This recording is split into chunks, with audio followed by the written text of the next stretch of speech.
Hey, everybody, this is Craig Garber. Welcome to Everyone Loves Guitar. And today we got one of those guys, the best of the best, with Sean Beavan, a producer, engineer, musician, artist. He's got like his hands in everything, and he's one of the few guys who succeeds in all these areas. So let me give you a quick thumbnail sketch of Sean. Also, I want to thank our mutual friend, Michael Beinhorn, one of the smartest guys I've met, for introducing us. Sean, as I said, a successful producer, mixer, and composer. As an engineer, musician, and writer, he's worked with artists like Nine Inch Nails, Marilyn Manson, Guns N' Roses, Slayer, A Perfect Circle, System of a Down, Forbidden, Palo Alto, Emptiness, Kill Hannah, P.O.D., one of my favorite bands, and other artists. As a producer, he's worked with Manson, No Doubt, Depeche Mode, The Presets, and indie bands, including Churchill and Envy on the Coast. As a musician, he played with Eric Carmen from the Raspberries, and he toured with Humble Pie. He also co-founded his own band, 8mm, along with his wife, Juliet. They're super successful, both as a band and as a unit that writes soundtracks and scores for movies. 8mm released 7 EPs and albums and has a lot of their music licensed in major productions like The Flash, Grey's Anatomy, Nip Tuck, Cold Case, Mr. and Mrs. Smith, and other productions. They've also scored close to a dozen full-length movies, and they were nominated for Best Original Score and Sean for Best Sound Design. Sean is currently working with LA artist Savannah Pope, co-writing, producing, and mixing her upcoming LP. Sean, thank you so much for your time. I appreciate it. Nice, and he's a great guy. Craig. Yeah, man. Likewise. Thank you so much. All right, let's get into this. You grew up in Cleveland and you played bass as a kid. You wound up connecting, as I mentioned, with Eric Carmen from the Raspberries, and you played on the Hungry Eyes song from the Dirty Dancing soundtrack. What were you doing musically at that time, and how did you wind up connecting with Eric and getting that gig? I was playing in a band called Nation of One, which was probably the house band for the club P.O.D's Down Under. At the same time that like Trent Reznor was in Exotic Birds. So we were kind of playing in rival bands, and I was actually mixing them live as well. So like, so we were into, it was a very close-knit scene, really cool scene. All the musicians were super supportive of each other. I mean, I still talk pretty much every day to 2 of the bass players that were in town at that time. That's and like cool. We're still all buds, and we always used to support each other, and just really got into it. And I was working as an intern at Beechwood Studios at the time, and Eric had come in to work on some demos for Jimmy Einer, I think that's his name, yeah. Specifically for that record, for Dirty Dancing. And Eric, when he was in the studio, was like, hey, to the engineer Jim DeMaine, like, who are the like hot happening musicians in town or whatever? And Jim said, well, Sean plays in a band, he plays fretless bass in this cool band and blah, blah, blah. And Eric was like, well, let's do it. You know what I mean? And so he had me play some fretless bass for him, and we got along great, That's so cool. Yeah, it's funny, the experience for because I'd been doing a bunch of sessions around town for commercials and stuff like that, and so I was pretty used to sitting down and kind of laying things down in the studio. And Eric, like for Hungry Eyes, Eric like hands me this little like handwritten bar chart for the song, right? And it starts up, it's the Lindrum going and stuff, So I'm playing, I get all the way to the bridge. And he had written the wrong note, like the wrong figure. I think it was like an F, and it should have been an F sharp or something. Right. I don't remember. But it was like I hit the note he wrote, and it was like, oh, like that's terrible. I go, Eric, you fucked that up. And he goes, oh, hold on. It writes it, but put it back down. And I played the rest of the song. Literally, it was first take up to that thing, and then for the rest of the song, and I was done. And I was getting triple scale, right? And I was like, this is the most money I've ever made. Wow.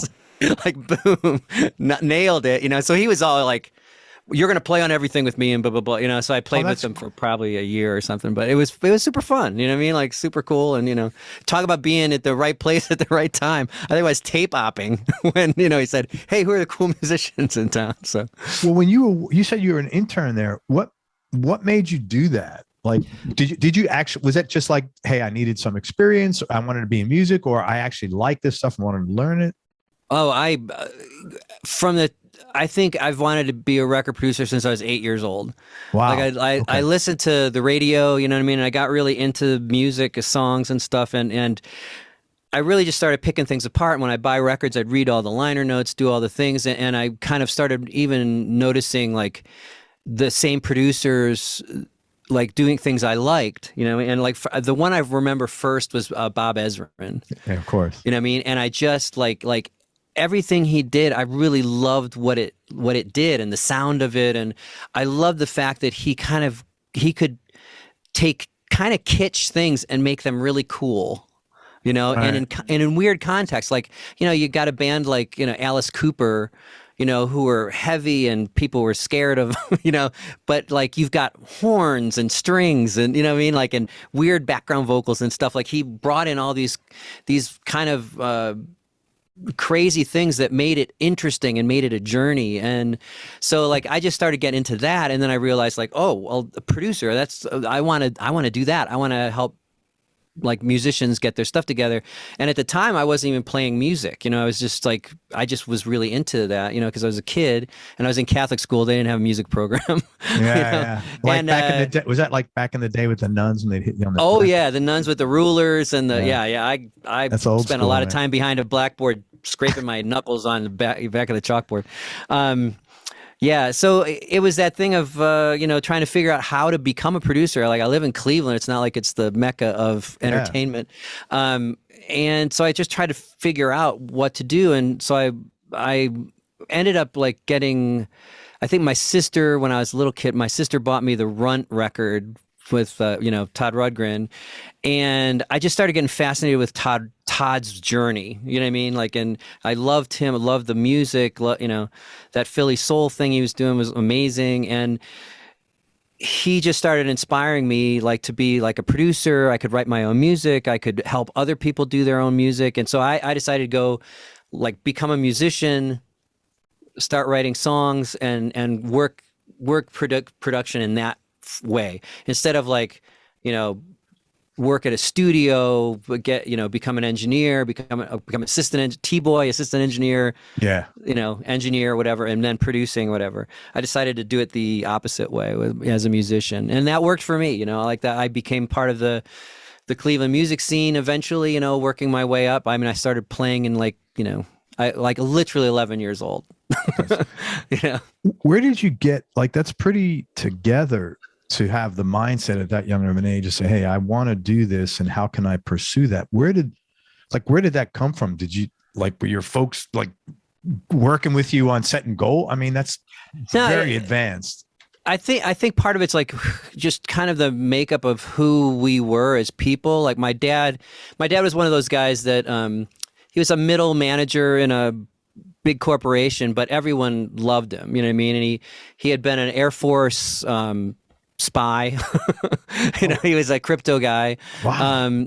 And of course I didn't find that out for 30 some years. You know, I was probably 35 when he finally told me what it was, because he was allowed to at that point. But he was always that guy that every organization he joined, he became president of. You know, so he just had a knack for figuring stuff out and excelling, and you sort of took that in. And I think I maybe chip off the old block. And my mother, the same thing. She, you know, she started off as like a English teacher and then went to teaching Sunday school, and then she became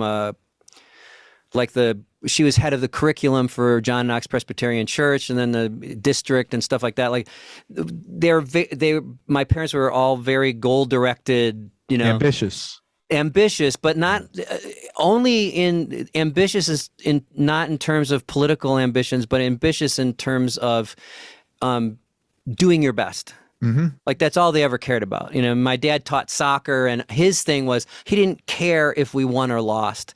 He just wanted us to do our best, to be good sportsmen, to be good with the, like, you know, it's like we did stuff where we were so good as a team. I played in a travel team. We were so good in this soccer team that like we would score like 5-6 goals in like the first half, you know what I mean? So it's like 6-0. And then we would keep one of the starters in and bring in all the kids that were like, you know, on the bench, you know, right. And that one person would then, the rest of the game would be drilling these guys to get them better. That's and we'd so even cool. like, yeah, and even into the point of helping the other team figure out what was wrong with what they were doing and make it better. Like it was that generative kind of, thing. And that, so sportsmanship was really important, but it was always that thing about doing your personal best. It's like why you like to play golf. You're not playing against the foursome. You're Right. playing against your last game. You know what I Yeah. mean? Like that. And you want to get better, but not just for the joy of doing your best. You know what I mean? Yes, I And do that know what you mean. I think I took that away from them. And my sister was the same way. You know what I mean? Yeah, that's really. So she does the same thing in nutrition for school systems. So Well, it's nice too that it wasn't just doing your best. It was in like the parameters of a really cool moral compass. Yeah. Which That's is I mean, that's the thing. I think really my nice. dad's hero is Saint Francis of Assisi. And that's Well, but that's good good, stuff. man. He had, what an aspiration, and he'd pass that down to his kids. That's great, man. No, absolutely. Okay, so some point after that, you're working as an engineer now at the Right Track Studio downtown Cleveland. And how did that come about? Then you wound up meeting Trent Reznor. Tell me Yes. how did that whole thing happen? Same thing, was that you were working there, I'm assuming, on your way to becoming a producer? That was part of your. Yes, that was part of the gig. And that was the thing about, I worked with, when I was working with the band Nation of One, it was like one of the top bands in town. It was an original band. And it was that scene in Cleveland at the time was pretty much all original bands. There wasn't much cover work, and we had great audiences that would come see the bands. So it was a very creative time, and all the musicians kind of got to be friends. And I was always interested in both sides of the glass. I was a singer in bands, and so I bought the PA system. So I had the microphones, learned how to hook that stuff up, learned how to mix stuff to make it sound good, because obviously you want to sing and sound good. Sure. So like I learned all that stuff, and I loved sound as much as I love music. You know what I mean? So and so that was the thing. And so I was always mixing a band live, and then like taking them into the studio and working on stuff, so I worked at several studios in town, and the Right Track was one that I went in and started working as an engineer.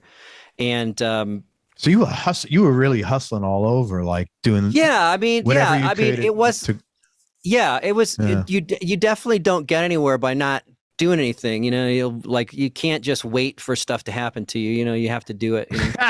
Yeah, isn't that No, I'm laughing because I don't know if you know this guy named Mike Miller. He's a guitar player in LA. Yeah. Do you know Mike? Yeah, I think he plays with Boss Skaggs now, but he's a really good guitarist. And I have a quote he said a long time ago. He was on here, and I was talking about something, and I asked him, and his answer was, if you're going to wait for these things to fall into your lap, they're not going to happen. So just remind, like people are like, well, I'm waiting. No, it doesn't work like that. Because and I did that for quite a while, like just kind of waiting for it all to happen. And then at one day, like I'm like waiting for my life to happen. You know what I mean? And then at one day I woke up and was like, oh, this is my life. Like it's happening.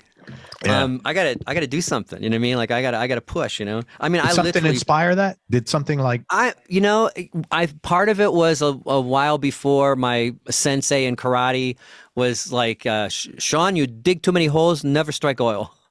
And it really kind of like it made me go, I need to concentrate. You know what I mean? Like at the time I was a psychology major and like all that kind of stuff. Holes and you never strike oil. That's like ancient Chinese secret. Ancient Korean wisdom. Yeah. But, it's like it was cool, and I kind of eventually it kind of really took root.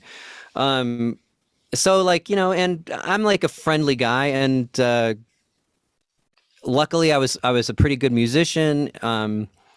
And so, I got to be friends with everybody, and then people started trusting me to like help them do stuff. I literally sold a car to buy a 4-track recorder to kind of learn how to record. And I like the first thing I started recording my own stuff and playing, like giving people cassettes of my stuff, and then like recording punk bands in basements. You know what I mean? I'd bring all my stuff and record them and, and put them out and stuff.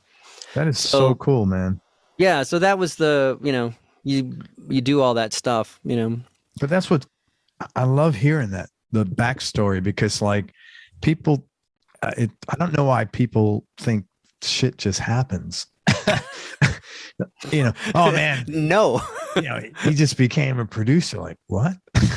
Yeah. No, like, I mean, it was a, like how Nin happened. Like, obviously I was engineering, bands in the studio at Right Track, and Trent was there, and he was like the computer guy at the studio, plus, cleaning toilets and doing all the maintenance stuff at the studio. And in exchange, he was getting paid a little bit, and he could come in at night and work on demos and stuff. Right. So that's what he was doing. And like, so he had two jobs. He was doing that and working at a keyboard shop. Okay. Pi Keyboards, which was a cool keyboard shop in town. So he would get like a discount on like the coolest new piece of gear, and he could work on his stuff. And he played I think he was playing in three bands at the time or whatever. And I was trying to get him in my band because he was the coolest keyboard player in town. Right. And I was working at this place called Great Tracks, which is who gave me my start. Bruce Seifert, he's a great engineer in Cleveland, and he had a studio in his house. And when I graduated from college, a friend of mine was recording with him, and he said, "Hey, my friend's graduating as an engineer. Do you need any help?" And Bruce was like, "Yeah, I need someone to take some of these gigs late at night or whatever." And so he like gave me my first shot as an engineer. So I was lucky. I'd worked at Beechwood Studios under George Sipple for probably 6 months or something as an assistant engineer after being an intern while I was going to school. So I'd like drive down to Athens, Ohio, and then drive back up to Cleveland, and do gigs like that. But like, as soon as I graduated, I went right to being an engineer. I wasn't even an assistant engineer anymore. That's really lucky, because that's a shitty job. Yeah. I mean, what did you call it? A T-boy? T-boy. Everybody I've talked to is like, well, you get coffee for 6 months or 2. Yeah. Yeah. And as an intern, that's what I did, but I was working with really cool people. Like, George Sipple was like the studio manager, and he was a great keyboard player and a musician. And he was in charge of all the musical stuff. And the engineer was Dale Peters, the bass player for the James Gang. Wow. Yeah. That's pretty cool. Yeah. And so I'm a bass player, and I get to work with Dale, and Dale taught me the most important thing I'd ever learned. But like the first day working with him, and he's like, "I'm going to tell you a secret, and this is going to be one of the best things ever, because I know you do live sound and stuff as well." He goes, "Just start by putting a low cut on everything except the kick drum and the bass." And it was like, and he was like, "Because this is the problem." He goes, "This is the problem." He goes, he said, "Everything you use, the speakers are only 25% efficient." Okay. He goes, "So in order to get stuff to leap out of the speakers, you got to make the job easy for the speakers." Oh, he goes, wow. "And if you got extraneous low end stuff happening to make the speaker not know when it's supposed to jump, if it's just sitting there wiggling, you know what I mean? Then when you give it the kick drum, it's kind of wiggle kick, you know what I mean? It's not extruding, right? So if you don't have any of that going on, and it just knows to go boom, boom, boom when the bass and the kick hit, then all of a sudden you've got extrusion. It's pushing air. That's why it sounds powerful." And it was like, it changed everything. You know what I mean? Like that the Peters right rule? there. Yeah. The Peters rule. Yeah. The Peters rule. Peters rule of production. There you go, man. Yeah.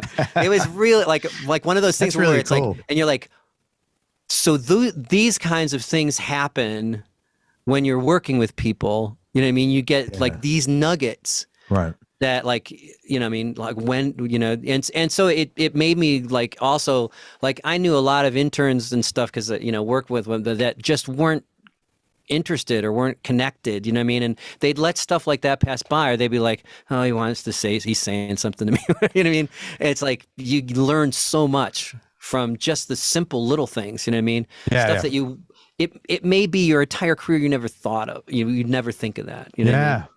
Yeah. So, that stuff's amazing, and you just get lucky that way, but I loved every aspect. I loved playing. I loved performing. I loved being behind the glass. engineering and sounds and, putting things together, working with musicians, working like singing with Eric Carmen, what I mean? It's like to be honest, he was a hero of mine, Yeah. the Raspberries were, Yeah, they were I a was from great Cleveland. band. Yeah, and they were a hell great yeah. band. And Eric's voice, Jesus Christ, Yeah. and like he'd like go out at night, he'd go out and like smoke cigarettes and drink whiskey the night before singing. It was just like seemingly the worst thing, but it made his voice sound really cool. You know what I mean? Wow. So he was deliberate about that. Yeah, totally deliberate. Like this, he would do that, and that would give him the grit to do the things he needed to do. And getting to sing with him was amazing. I remember I said, Eric, Go All the Way was my favorite song when I was 9 years old. And he just goes, Such fuck a you. great song. Did he really? Yeah. That was such a cool, that was like one of those songs, like, the opening chords, just the way that, like, you just shut up and like turn the volume up on your little radio and like just sit back and relax. It was so cool. Yeah. And even the guitar, the individual notes during that. It says rock. There's no more rock track, really. You know what I mean? Like, I love it. I do too, man. But it was cool. And through playing with Eric, I got to play with Chuck Berry. Okay. So where did you played on stage with him? You were like, on stage with him. Yeah. Everybody, I've spoken to probably 5 or 6 guys, and everybody says like anything you heard about him is true. He'd come on. Do you have a funny Chuck Berry story you can share? I mean, it's not funny. It's just in the like, you just come up and like you've just got to go. You know what I mean? Like there's no rehearsal, no nothing. Like he just boom, we're doing this. You know what I mean? Like, and you just don't know what song it's going to be. So like you just literally go like, well, it's it's all 1-4-5 patterns usually. Yeah. So blah blah blah. And I'm lucky I was playing with the guitar player for the band Nation of One that I was in was Darius Adkins, who was Poe's guitar player. Okay. Later on, so while I was doing 9 Inch Nails, he was working with Poe. And but he's one of the best guitar players I've ever worked with. Darius is an amazing That's player. Cool. And so he and I were playing with Eric at the same time because I got Darius involved and Joey Hunter, the keyboard player, involved with Eric at the time. And so we were all on stage to play with Chuck Berry and stuff. And I was just like, I'm just looking at Darius like, and he's like, hey, because he was one of those guys. He's like, he can do anything with guitar. You know what I mean? He's like a Nashville type cat. Okay. He can play jazz. He can play rock. He can play, chicken picking. You know what I mean? He can do anything. That's so cool. I just learned so much from him. You know what I mean? As a player, Was Barry rough with you guys? Because a lot of times people have said he's pretty rough. Oh yeah. Like he's, but we like it went really well. So he was kind of super happy and stuff. Yeah. Okay. You know what I mean? But and he, Eric was there, so there was that as well. So he was cool. But it just like when he got out of his Cadillac, he's like comes in a convertible Cadillac and like shook my hand. It was like, oh my God, that's Chuck Berry. Yeah, that's pretty cool. It's got to be like, like a big moment actually. Oh God, being from Cleveland where, it's Cleveland, you know what I mean? Like that was like, wow. You know what I mean? And it felt around that time, like it felt like things were happening and I just had to take advantage of it, and I had to push as much as I could to get going and stuff. And that's like, so when working with Trent, I actually, that's how that happened at Right Track. I was doing my demos at Great Tracks for my band called Odd Man Out. And I said to Trent, I really want you to play. And he's like, well, I'm working on my demo stuff, so I'm not really interested in joining any more bands and stuff. He said, but I'll play on your stuff. He goes, and I got two cool new keyboards. He got like a D50 just arrived and a PPG Wave. And he brought him in and he played all these amazing keyboard parts on my stuff. And he's like, man, like your stuff sounds really, really good. Like these are sounding really, really good. He goes, I'm going to be mixing my demos. He goes, would you like to mix them? Like I could use you to mix it. And I was like, yeah, you know what I mean? Like I'll do it for sure. And he was like, no, my manager will pay you like, just, however much you want, just let me know, whatever. John Malm was his manager at the time. And I was like, you came in and did my stuff. I'll do it for nothing. You know, whatever. He goes, no, it's important. Like, you should get paid for it, blah, blah, blah. So I think I charged him like $60 a mix, because that was what I charged at night for bands or whatever. Yeah, you know what I mean? But, you know, and so I sat down, and I think the first song was Kinda I Want To, or one of those songs.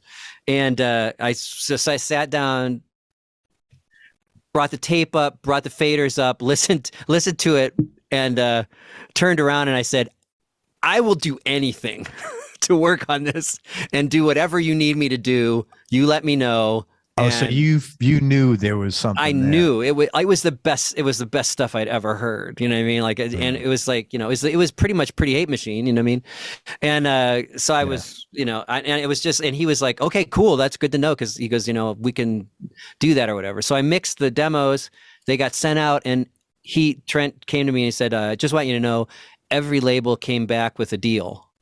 Wow. With your, and he goes, they wanted to put it out just with your mixes and stuff. He goes, but I don't want to do that. I want to have, I want to work with these guys like Flood and Keith LeBlanc, Adrian Sherwood, you know, that were all kind of my heroes too. You know, I was like, oh my God, that'd be amazing. And he's like, Flood's interested, you know, John Fryer is interested, you know, and I was just like, whoa, you know, from This Mortal Coil, it's like, whoa, you know, like, yeah, like, that's amazing. He goes, but I want you to work on stuff with me, and I want you to mix the stuff live when we get, you know, when it gets done. And I was just like, I am with you, whatever you need, you know. That's so cool. No, but that was very cool that he, not that he, I mean, it would have been stupid for him not to acknowledge your role in this. I mean, if there was something obviously very, very right about everything he did to get all them record deals, you know? Yeah. But I mean, it was cool that he said, "Hey, I want you to. You're on the journey with us now." Yeah, yeah, and they like I thought it was pretty amazing, and it was like, it was my shot, you know what I mean? And it was like, I just loved the music, like I loved what he was doing, and you know, and it was just, I think I owe him and Malm like so much, in that every step of the way they trusted me and brought me along. Like, you know, we start playing clubs, and the clubs go really, really well. And then we make the move to arenas. And at that point, or like to theaters, big theaters, like the Fox, you know what I mean? And at that point, they could have gone with like another mixer who's used to doing those size venues. Because at the time I wasn't, you know what I mean? I'd only ever done clubs, you know? And, but they were like, come on, you know, and I got to write, we go to arenas, same thing, you know what I mean? Like, they like trusted me to make that next jump with them. That's so cool. Yeah, and it was very cool. You know what I mean? I owe a lot for that. Well, also a great lesson in there about, you know, and I have learned so much from this, because this is a lesson I've heard over and over again. You do something because you're interested in it, not for the $60. And right. And look what that opportunity, that record sells 3 million copies, right? The next one you did Downward Spiral, sells over 4 million copies. Yeah. I mean, I think people start hearing you now at that point. And they're like, you know, and I'm sure that did wonders for your career. Your phone probably. Oh, yeah. I mean, Downward Spiral was the first major label record I engineered, you know what I mean? Like, and literally sitting in a room for 3 months with Flood, right? You know, and you know, Flood was a hero. Like Depeche Mode, Violator was, you know what I mean? Like, and Joshua Tree, and you know what I mean? Joshua Tree's phenomenal. Yeah, yeah. And he had just done PJ Harvey's To Bring You My Love, and I like that record was it's still a touchstone for me, like incredible. And the great thing about that too is, like, you know, every day was like producer school with Flood. Like, he and I would work, and then we'd sit there with a cup of coffee watching the sunrise over the Beverly Hills, you know, and he would just tell me stuff about being a producer and how to do it, and because he knew that's what I wanted to do. And so it was like, literally got to go to school for free with Flood, you know, personal instruction. I mean, he's an incredibly generous guy, you know. It was just really great. That's, you know, what a good story that is, man. It's just, you know, keep your head, you know, who goes from doing mixes to that rapidly, Yeah. You know, Yeah. that's pretty cool, man. That's a great story. Thank you. I'm glad you got to experience that. That's awesome, man. You then wind up connecting with Marilyn Manson on the first album, Portrait of an American Family, and you co-produced Smells Like Children, Antichrist, Superstar, and later on Mechanical Animals. I don't know what extent you could talk about this, and I'm certainly not looking for like any gossip or shit, but just curious how you wound up connecting with him and what was that experience like, again, to whatever extent you can talk about it. Well, we were like I remember in 91 he interviewed Trent for a magazine in Florida, and we just kind of got to know him like and really thought his look was great and his ideas were great. And so when we got the Vanity label, you know, when we got nothing, Trent was like, we should sign Manson, you know, and I was like, yeah, you know, like, because I was a huge Alice Cooper fan as a kid, and to me, Manson was like taking Alice Cooper to the next level, you know. That's a good point, man. Yeah, and so I felt like I would have something to bring to it as an engineer, as a co-producer or whatever, being part of the label or whatever, and I thought I could bring something to it because I really understood what he was doing and how he was going about it. And Manson and I just hit it off. Like we're both Capricorns. We're both interested in the same kind of literature, the same kind of movies, same kind of art. Yeah. You know, he's like more of an artist than he is a musician in a way, you know what I mean? And I'm more of a musician than artist. And so we just kind of worked really well together. Sure. And on the first record, we were working on Downward Spiral at the time. And we had some people mixing the record, Portrait, and it was not working out so well. And Trent was finally like, Sean, just mix it. You know. Okay. So I would literally work all day on Downward Spiral mixes with Alan Moulder, and then all night at the Tate House on the Manson record. I think I slept maybe the Tate House, 3 hours. Like Tate LaBianca.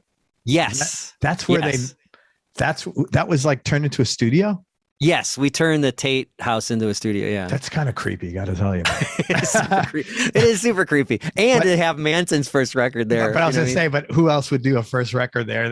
That kind of makes sense, you know. Yeah, you know, and the house was amazing. Like really, like it was like not a big house or anything. It was like a kind of ranch house, really. Yeah. But the property was incredible. Like 270-degree view. You could see all the way from the ocean in Santa Monica to the downtown. From the front yard. It was just gorgeous. Yeah. And we just, in the living room, kind of where Sharon Tate was, her body was, like literally her body was right at where the console was. Wow, that's wild. Yeah, we had it all like, you know, mapped out and stuff. But it was cool. Like the place was cool, and we had an Indian shaman come in and do all the stuff to, you know, baptize it.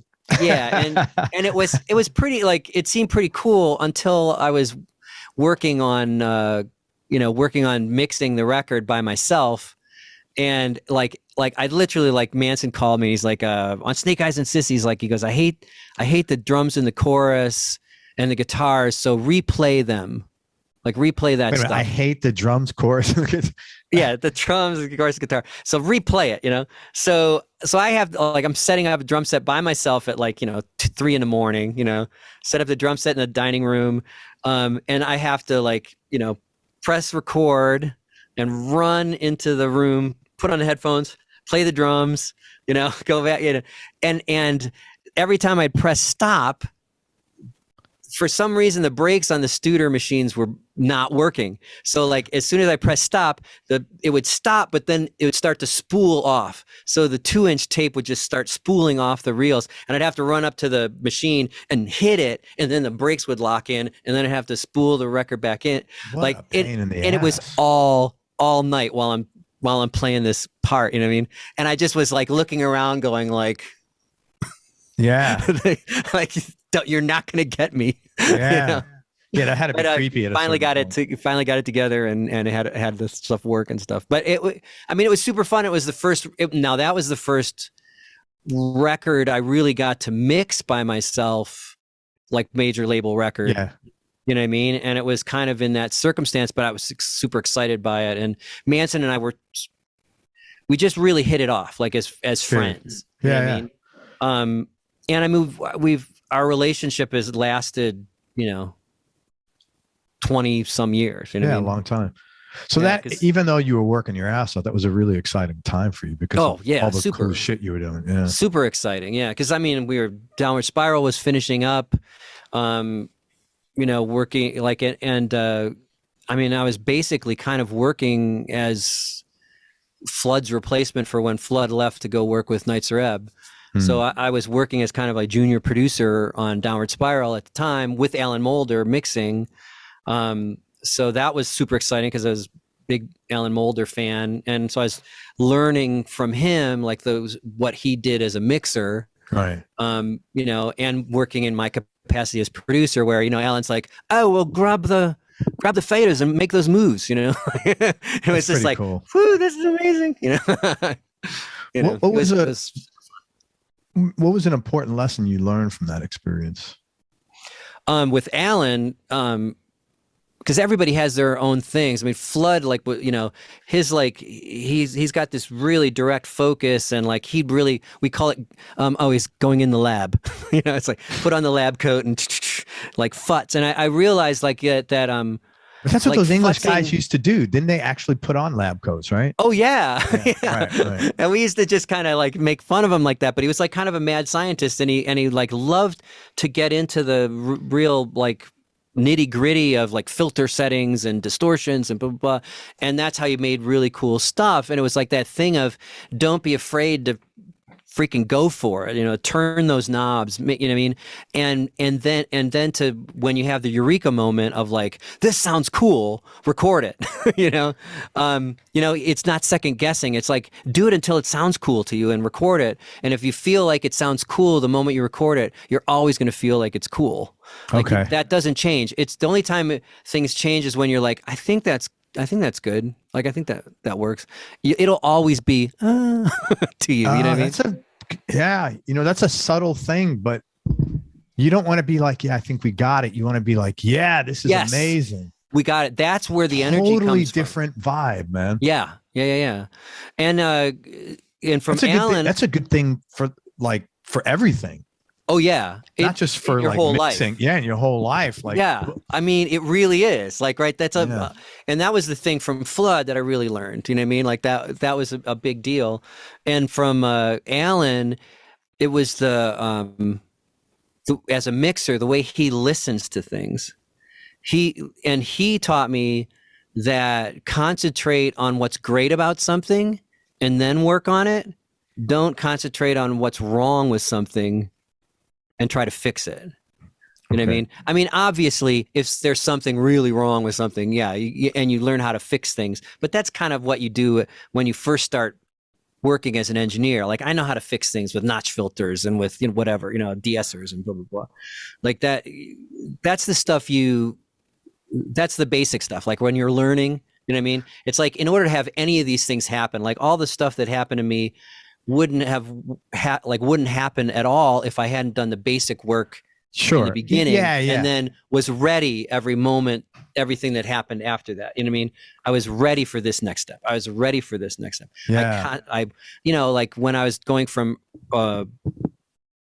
clubs to theaters to arenas, it's like I was constantly reading about that stuff and like how to display PA systems, how different types of speaker enclosures work, how like you have to do that stuff to know. You should get that information. This is like early internet or pre-internet, right? Oh yeah. So really? I would call people like say like I worked with this one system, Rat Systems, when we're doing clubs, and Brian, one of the main guys there, Brian Rat, he was a really cool guy. And like, I asked him like, why do these subs sound so good? Like what is it about this stuff that I really like it? Like I heard with Chili Peppers and it sounded really cool. So I hired them for a thing. And he would tell me why they made them like this, why they did the stuff, what made it work, what makes it work here, and what makes it not work in this other situation, or what, you know what I mean? and what kind of enclosures work. And then like working with Electrotech and Delicate and Clare Brothers and all that, like I like talk to the systems engineers, you know what I mean, to find out what works for them, why, you know. And they have a vested interest in wanting to get you this information because they want the products out there. Absolutely. They want to be used effectively. Yeah. Okay. So you just found the right people to ask the right questions. Exactly. And at that point, cool. That was, you know, and before that, like, you know, as a research assistant, when I was in psychology, I was a research assistant. So I learned how to go into libraries, go into the stacks, you know, find the stuff you need to cite and to do, you know, all that stuff. And it's kind of the same thing. It's just, you know, figure out the best way to research for the things you do. I mean, now at Google, you know. Yeah, like of course. YouTube, now I can fix washing machines. You know what I mean? Like, you know what I mean? Like, you know what I mean? I know. But like, you're always doing that stuff, right? You know? Which kind of sucks because sometimes when something breaks, I don't know about in your house, my wife's like, hey, can you fix it? I'm like, nah. She goes, well, you can if you look it up on the internet. I'm like, fuck. Well, that's my wife doesn't have that problem because I'm like one of those people. I love to do that stuff. Oh, you're like MacGyver. Okay. I am. I'm a total MacGyver. Like I love that stuff. Right. But and that was the thing. Like so you learn all that stuff ahead of time. So when you get to the thing where you're sitting in a room with you know, Alan Moulder, and you're watching how he mixes, and you're watching how he listens, and you're listening for what he's listening for. Because he's a very deliberate, very like quiet. You know what I mean? And I was like, I asked, like, you know, what is it that you're listening for there? Like, what is it about this thing? And he'd talk about like the different instruments and the way they work together. And like, especially with things like stuff that Trent does in Nine Inch Nails, like things are so sound dependent, and then how they interact together creates the groove of the thing. Yeah. And one misstep in how that works, the whole thing falls apart. You know what I mean? So he would listen to it and listen to why it was good, you know, what was great about it. You know what I mean? And then he would figure out how to enhance that and how to make it jump out of the speakers more. You know what I mean? And or how to make the groove pump a little bit. It's like, this groove is really cool, and if I do it like this, it even accentuates what's cool about it or whatever. And so that was the thing I learned from him, was just that thing of like listening for what's great about something and then take it to the next level, hype it to the next level, you know?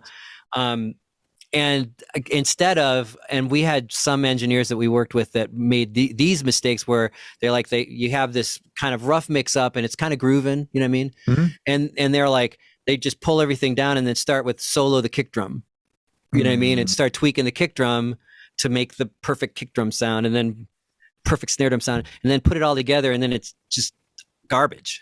Like, it doesn't make sense anymore. You know what I mean? Yeah. Okay. So they ignored the holistic, the sum of the parts necessarily greater than the whole. Yeah. Exactly. Yeah. The synergy, you know what I mean? Like the synergy that happens between these different sounds, and the fact that kick drum's got like way too much mid range in it, but it works great because it does this, you know, whatever. Right. And it's like, if instead of grabbing it, soloing it, and EQing the hell out of it, and all of a sudden all the life's gone, you could just go like, oh, I'll just get a DBX subharmonic synthesizer, throw a little bit of that on. Now I've got the low end I want of the kick, but it's got all that character too. So you were taught and inherently gravitated towards using your ears, which is your fucking engineer and a mixer. Imagine that. As opposed to like, well, textbook says this, and you looked at the whole thing and said, hey man, and it sounds like, man, your curiosity was like one of your biggest assets. Oh, for sure. I mean, I think curiosity is one of your biggest, being interested is your biggest asset as a person. Totally. You know what I mean? Yeah. Like, interested people are interesting. Yeah. Usually people want to talk, like, you know what I mean? Like they want to work with, they want to talk to, they want to, you know what I mean, interact with people that are interested. Yeah. You know what I mean? If you know how to listen, you know what I mean? Like in your whole life. Yeah. If you know how to listen, you're valuable. You know what I mean? Totally. Right. And that was the big thing for me, you know what I mean? And plus, I mean, even on the beginning of this journey, one of the best things I learned from Trent, who is kind of has a brilliant mind, you know what I mean? I was that guy, solo up the kick, make it perfect, blah, blah, blah, you know what I mean? Like 80s engineering, you know what I mean? Mm-hmm. Like, you know what I mean? And it was cool. Like, I mean, I'm glad I know all that stuff. but once like there, I was working on one of the mixes for the Pretty Hate Machine demos. And I start doing some stuff or whatever, and he like Trent looked at me and he goes, Sean, sometimes it just has to sound shitty to be good. That's and I was cool. like, I get it. Like, you know what I mean? It took a lot to break the mindset of fix it. You know to what I mean? shove the intellectual aside. Yeah, exactly. And I think like I really, really, really got it as a mixer when I was working with Alan. Like that's when it really connected. You know what I mean? Like I knew it, but it hadn't connected into my frame of reference. You know what I mean? Like that, you know. That was Trent's version of you dig too many holes and you don't strike oil. Yes. Yeah, for sure. That was cool how you said that. Sometimes it has to sound shitty. Yeah, that's good. Yeah. Man. Sometimes it has to sound shitty to be good.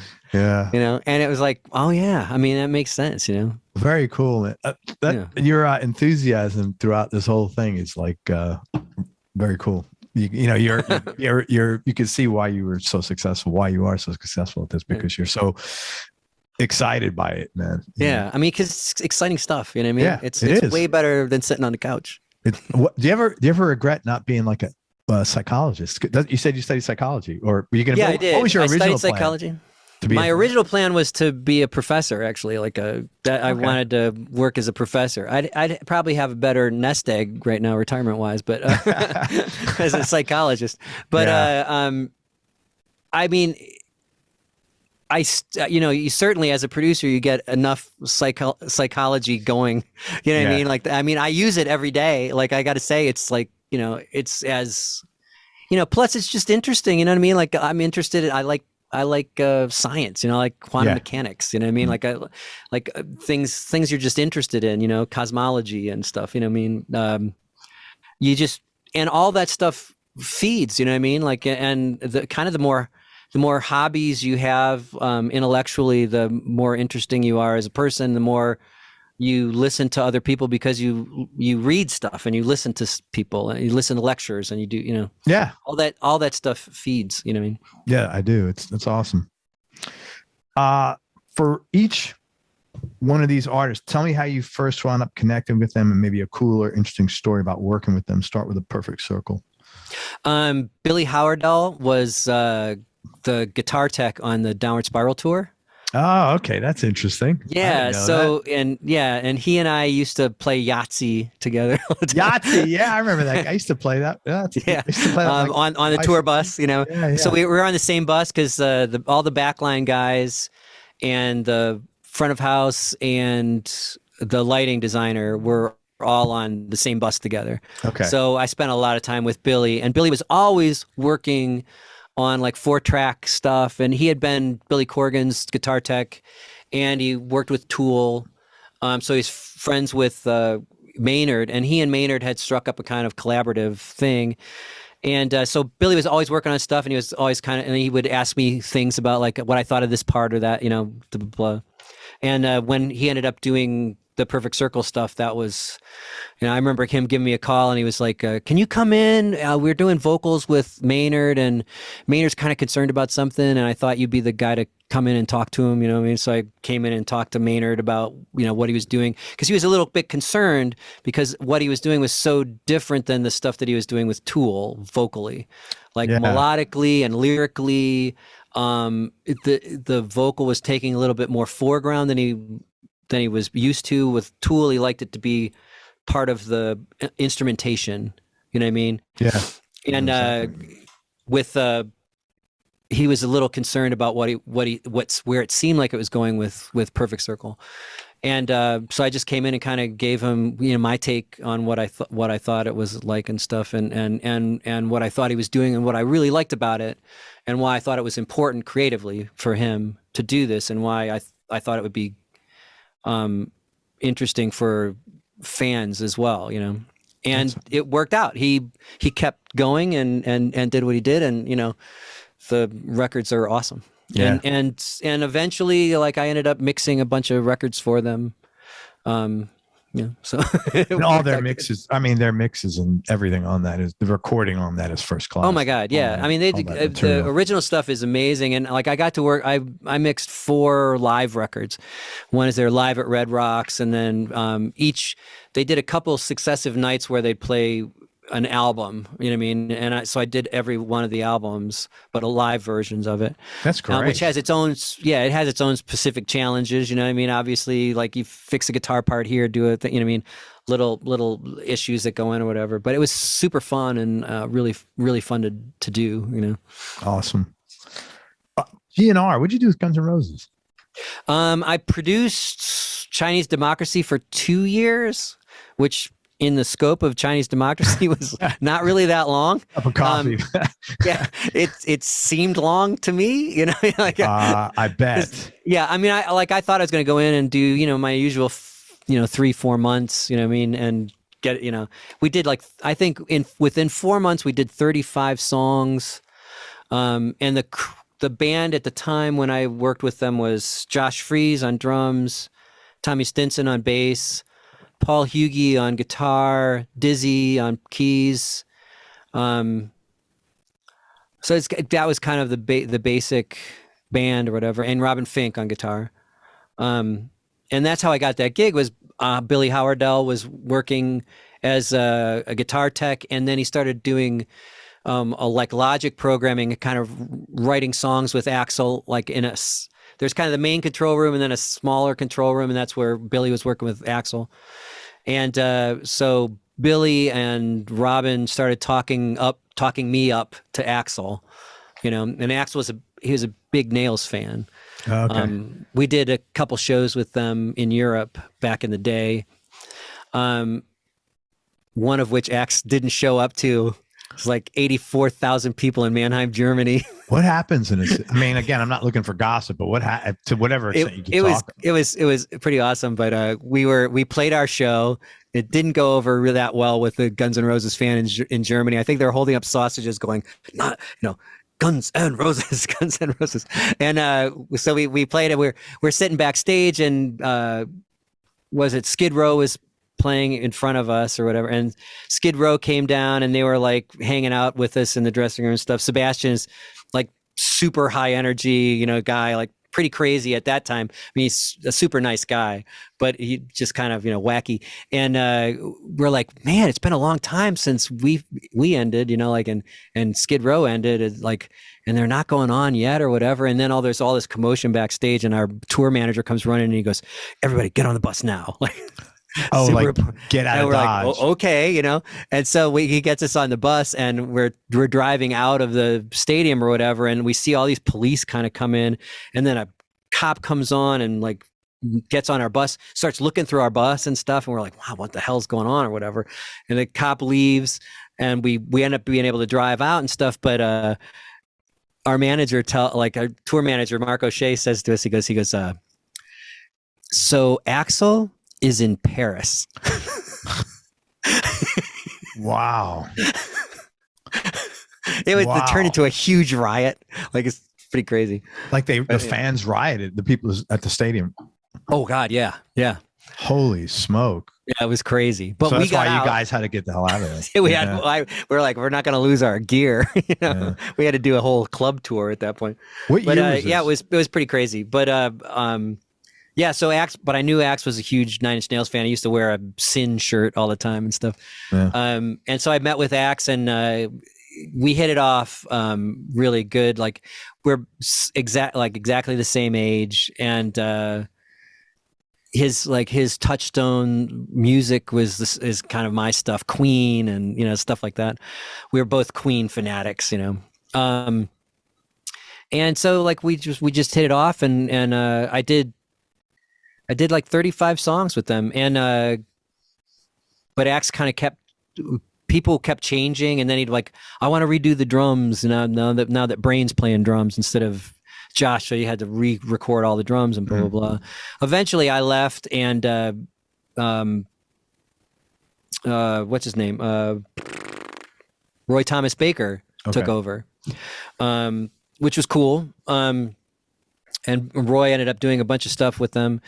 And I was really surprised when Chinese Democracy Act came out, and I was reading the liner notes, and all the vocals that I did were still there. Like they didn't change any of the vocals. Is that good or bad? Isn't that good? I guess it was good. You know what I mean? But it was like he gave me credit for all the vocal tracks and stuff. So I was like, good. Yeah, it was great, you know, and that's Axe really in a nutshell. I mean, my main story about Axe is when I first took over producing, there had been a couple other producers. I think, you know, Mike Klink started it, and then Youth came in and a couple other guys. And when I walked in, there were a bunch of people on the payroll that I thought, like, there's a monitor engineer on the payroll. Like, we don't need a monitor engineer in the studio. Like, you know, I could get rid of that guy. You know, I mean, at least cut down some of the costs. You know, because it was really. I'm from Cleveland. I don't like things to hemorrhage money. You know what I mean? No, like, I hear you, man. You know, and so I meet with Axe, and I said, like, you know, I think we're going to cut some costs here. We're going to get rid of this, do this, and you know, this monitor engineer, we don't need him, so we're just going to take that off. And he was like, no, that monitor engineer has been with me for years. He's got a family. It's, you know, it's really important that we keep him on, and he does good work. And I just want to keep him, you know, close. And and it was that thing of like, okay, I know the kind of guy you are now. Yeah. Like, you know what I mean? Like that kind of loyalty, you know what I mean? Well, that's why you put your name on the thing, on the, yes, all those that, tracks. you know, Same that thing. kind of loyalty. Yeah. You know, it was really cool. That is cool, man. It Very really, cool. it informed me a lot about him. You know what I mean? Yeah. P.O.D. Yeah. P.O.D. That one, I never met anybody in the band. It was a remix thing, I think. And it was, I think John Rubely was the A&R guy, and he called me to do it, you know. And so I did my remix, and I sent it to them, and they loved it, and they put it out. And that was it. So I didn't, but I mean, I was a fan of the band, you know, and they were really good. But yeah, that's one where I never really got to meet the band guys. How did he get a hold of, like, how did he hear of you? That I always, because at this point in time, you have like a lot of, you know, every gig you have, it's kind of like an octopus, and now that becomes another tentacle that someone else could find out there in the ocean. No, absolutely. And I'm sure it was probably based on some gig. And plus also Shannon was always, you know, seeding things, you know, like she'd contact managers, A&R guys, set up meetings for me. So I got to meet people, they get to know me, that kind of thing, you know, and plus everything I'd done gave me like a foot in the door. You know what I mean? Like, yes, people, and especially like, I mean, I cannot tell you how great it is, but to have Nine Inch Nails be kind of your calling card or whatever, you know what I mean? Like, hell yeah. Everybody thinks it's cool. You know what I mean? Super cool. Yeah. So, and that's, you know, and you were there from ground zero. That's what makes it, you know, it's not like, you know, somebody else did all the good stuff and they had a fight and brought you in or something like that. You know, no, it's like, it was like the core, you know, it was me and Chris and Trent really, you know what I mean? Yeah. And, you know, and I was the engineer. So, yeah. And what about No Doubt? That was Tom Wally from at the time he was at Interscope. I think he was president at the time. But I, you know, all the stuff I'd done for Interscope, and I had just finished Mechanical Animals, right? And Tom calls me up and he's like, "Hey, I got two things for you. So, you know, you can pick one of them, you know what I mean?" And and I was like, okay, you know, like, and one of them was Limp Bizkit, right? And I was like, you know, I'm just like, I was thinking, you know, whatever, you know, and it was and that was a great lesson in, don't say anything until you hear the demos. Yeah. Because I didn't realize the kind of cool stuff. Yeah, because that's kind of like, I was surprised you said that. It's kind of more like almost up that alley in a way. Yeah, no. And I mean, it is one of the things that, it's one of the things about like me where I kind of like to do different things. Yep. You know what I mean? and so of course when he said like I've got like Limp Bizkit and I've got No Doubt, Yeah. and No Doubt sounded really interesting to me in that it was off the last record was Tragic Kingdom, Okay. which was Huge. ginormous. I was a huge Gwen fan. Like when the first thing I saw that before they hit, I saw Just a Girl, like the video for Just a Girl, Right. and I was like, man, like she's really nailing like this thing. She's going to be like the messiah for young girls. You know what I mean? Like My blah, blah, blah. daughter Like, loved her when she was a little girl. It was really funny. Yeah. yeah, you know what I mean? I just thought, Interesting you say man, that. she's really got something great, and this song, the lyrics are brilliant. Blah blah blah. And then the record didn't really hit. You know what I mean? And it was like, I'm usually not wrong about this stuff. You know what I mean? Like Yeah. it was so weird. And then it hit like 6 months later or whatever, like it, and it really took off. But it was that thing of like, I would like to work with them on what is going to be obviously a very difficult record Yeah. because they're, it's always that thing of you sell 14 million records and then the record company expects you to do 20 million Yeah. records. What have you and done that's for me lately? Yeah. Yeah, and it never happens. It's always like, you sell 1.5 or whatever. You know what I mean? Like Sure. whatever. But like it was interesting, and I said I'm interested, and I had also taken the this is another reason why I took the gig. I had just taken the Guns N' Roses gig, and so I told Tom, I said like, well, I'm going to produce the Guns N' Roses record, and that happens in this amount of time. So the thing that they wanted me to do with No Doubt, which was kind of pre-production for their next record, that fit in the time frame. Where if I would have done the Limp Bizkit thing, it would have gone over a bit, and I would have had to try to push Guns N' Roses, and it was. Yeah, you and that probably seemed don't like, want to like push guns. yeah, and I was get it, man.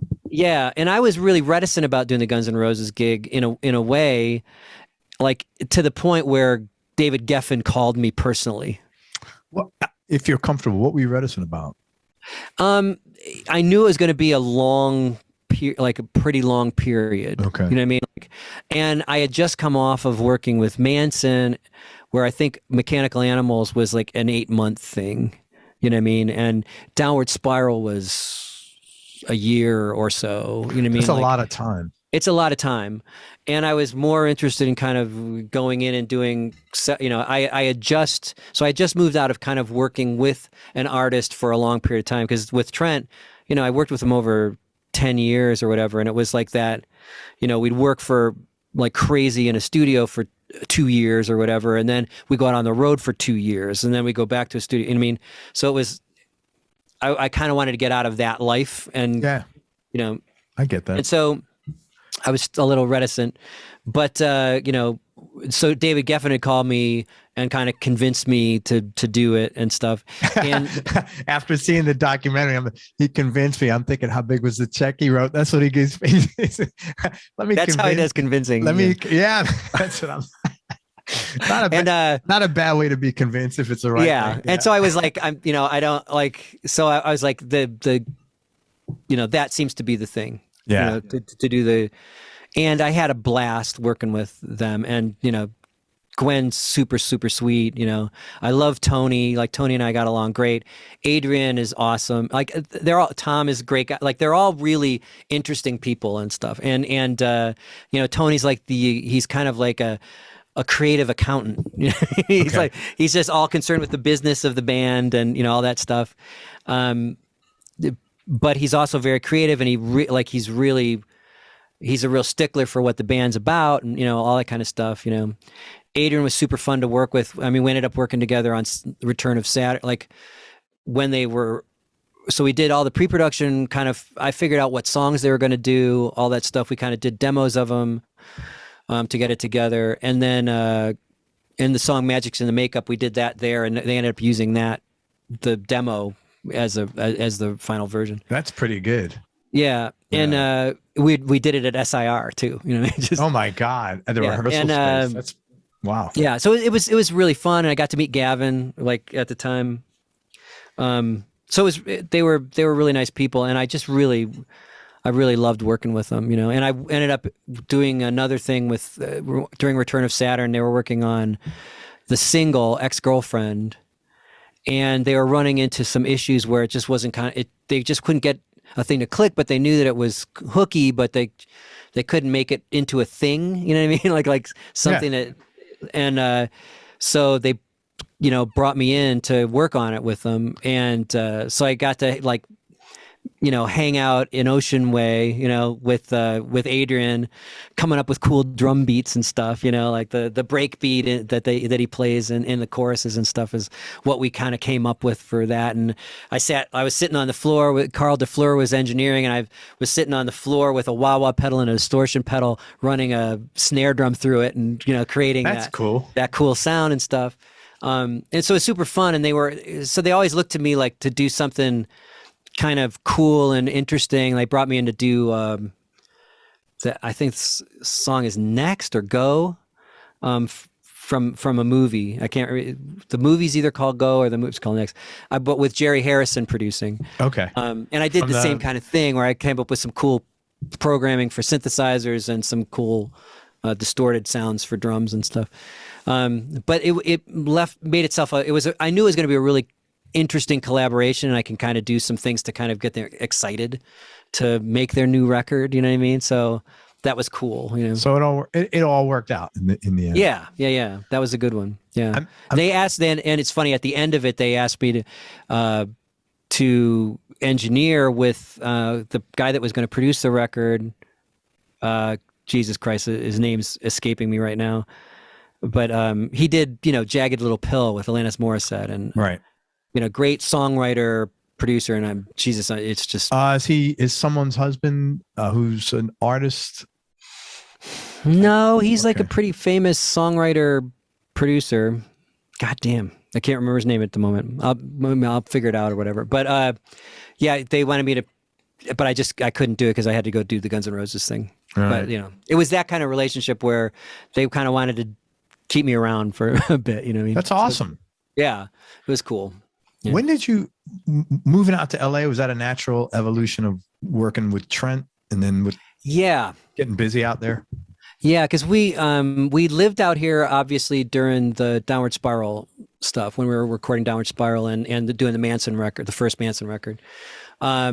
Because he lived in the Tate House. We found the Tate House, but I lived in. We moved to New Orleans. We decided to move to New Orleans after the tour. Okay. Because Trent and I both love New Orleans, and we built our studio there. You know, did that. Worked on Antichrist Superstar there, and then after that, I went on tour for Antichrist Superstar. Met my wife Juliet in New Orleans during that period of time. So that was a good move. Yeah, it was a good move. Perfect. When was that? 96. So you've been together a long time. Yeah. A long time, yeah. 24 years, 25 years, almost 20. It'll be 25 years this year. That's awesome. Congrats. And so at a certain point, I was just like, Manson and I moved into the Hollywood Hills after the Antichrist tour to work on Mechanical Animals. And I still lived in New Orleans with Juliet, and it was like, I'm just tired of flying back and like I should just live where I work. You know what I mean? Because it was just Los Angeles was just where I kept going to work. You know, that had to be tough because you had that studio, like you had an emotional, investing in and financial, but emotional. Yeah, it's tough to leave. And so we just decided to move. You know, so we moved here, and we've been here ever since.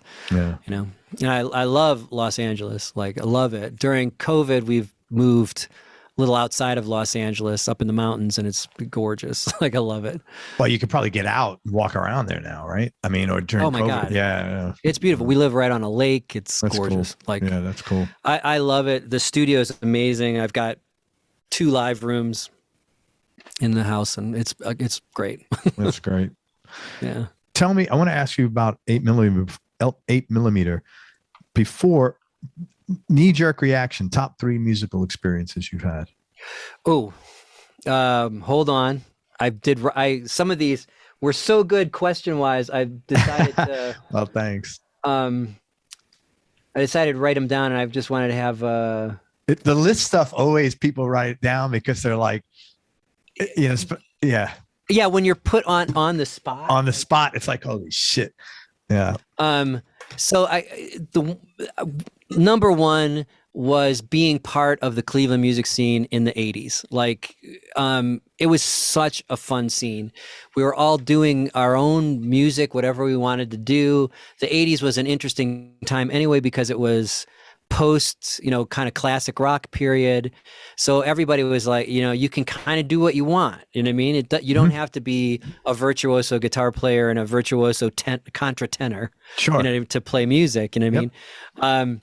So you could do all kinds of stuff, and everybody was just doing these really interesting music, and I got to be a part of it because I got to engineer stuff as well and mix people live, and it was a really fun scene, you know what I mean? And people are still connected, like friends from that. So that for me was a great thing, and the bass players, like there were like 5 of us that were super close and all great players, and we all had our thing that we did, you know what I mean? I was a fretless bass player, you know what I mean? And so like and one of my friends, Mike Caprera, was an amazing slap player, and so it was like that thing of like, we're all pushing each other and teaching each other licks, and you know what I mean? It was super fun, you know what I mean? That's like, very it was one cool of those that you had that much support there. Yeah, it's like, because a lot of times that's like it's all rivalries and people being crappy to each other and stuff. But my experience was the opposite. Like, they were just really nice, and it was really supportive. But part of that was because like we all worked together. I mean, I'm in a rival band, but I'm mixing them live and making them sound awesome. Right. You know what I mean? Like it was cool. And so that was a big one. The next was probably being musical director for the Downward Spiral tour.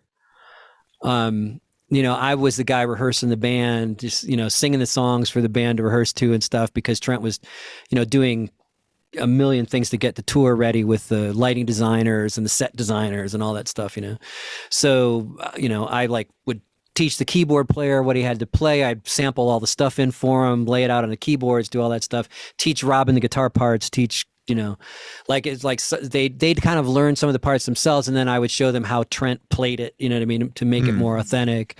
And because that's a big job, MD. It's a lot of work. Yeah, it's a lot of work, and but it was super rewarding and super fun to run through the songs. I love the music, I love the songs, I love singing them. Is fun. I used to sing like when I was mixing Nine Inch Nails, I used to sing from the console for like background vocals and stuff. So it was super fun, That's cool. And you play a lot of guitar too, because when I was looking on social media or something, I saw all these pictures. Because I know you're primarily a bass player. Like, I was like second guessing that. I had to go back and read. Yeah. Well, that was for 8mm when Juliet and I formed 8mm. Okay. Part of it was I was like, I want to pick up an instrument that I know how to play guitar, but it was like, pick it up, because when you do something where you're not, like, it's not your main instrument, smaller things can be cool, you know what I mean? Like you don't overplay, you know what I mean? You hear what's cool about it. Guitar players overplay? Weird that way. So that's my main guitar there. Is that a Gretsch? Yeah, the red Gretsch. Yeah, that's Sparkle cool. Jet. That's very cool. Yeah, I love the Gretsch. It's a 90. I love the 96, 97 Japanese ones, because they have the big horseshoe stock and the reverse horseshoe stock. The neck's super thin, like, and they sound really good. Japanese guitars, man. Yeah, I really do. I love that era. You know what I mean? That's my favorite Gretsch mid-90s for the Sparkle Jets. Yeah. I have a Sparkle Jet and a Pearl Jet with the pearl finish, which is beautiful. And they're gorgeous. They are gorgeous, man. Yeah, they're just gorgeous. And great sound. Like, I love the fact that, all 3 ways on the toggle switch all sound amazing. You know what I mean? I've never played one. I hear this everybody who has a Gretsch is like in love with it. Yeah. Oh my God. I like what it does when it's in the next position, you know what I mean? The timbre of the high end, the timbre of the low end, the when you throw it into the neck position, and then the middle position is just a gorgeous, roundish, clear as a bell sound. It's really nice. It's just, out of all the guitars I have, it's the most infinitely changeable, besides the Strat. You know what I mean? What are the pickups in that? They're Alnico Filtertronics. I don't know the sound of a Filtertronic. That's why I gotta. Yeah, it's kind of like maybe a little bit like a soap bar. You know what I mean? Yeah. It just has more character than a humbucker. You know. I have to get into. Yeah, are they kind of like gold foils at all? Like what? The gold foil, the old like a little, but not as papery. Okay. They have a lot more depth. I mean, almost Telecaster-ish. You know what I mean? Yeah. And I love my Telecaster too. So, and I usually on 8mm recordings, I use either the Gretsch or the Telecaster. Pretty much, that's my go-tos for that. If I'm going to look at a Gretsch, what should I look at? I would go with the Jets, the Duo Jets. Okay. Mine's a Sparkle. Like there's Sparkle Jet, Duo Jet. Duo Jets are flat,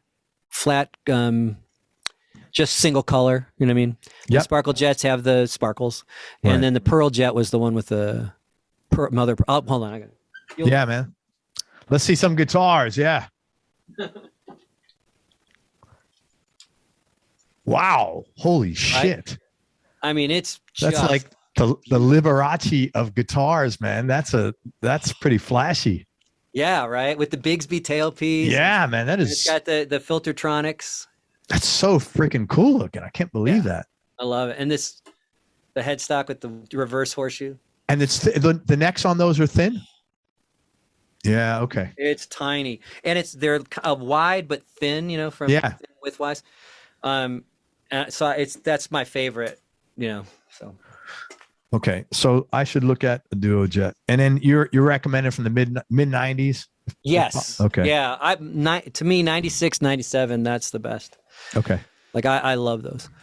And you can also change the pickups to the TV Jones Filtertronics, which are really nice because that'll get you more the sound of the Filtertronics from the 60s, which is nice. Okay. It has like incredible depth and a perfectly clear mid-range. Like they're really nice. I had a Blackbird or Blackhawk 1960 something that got burned up in a fire, which sucked. But that sucks. It was gorgeous. That's a gorgeous guitar too. It's a big semi-hollow. Yeah. Gorgeous. But yeah, I love the Gretches. Go back. Okay, so MD for Downward Spiral was number 2. I apologize, Sean. I mean, MD is number 2, and it was just really, I'm a kind of control freak a little bit, so being MD was fun. All right, let it go. It makes it more fun.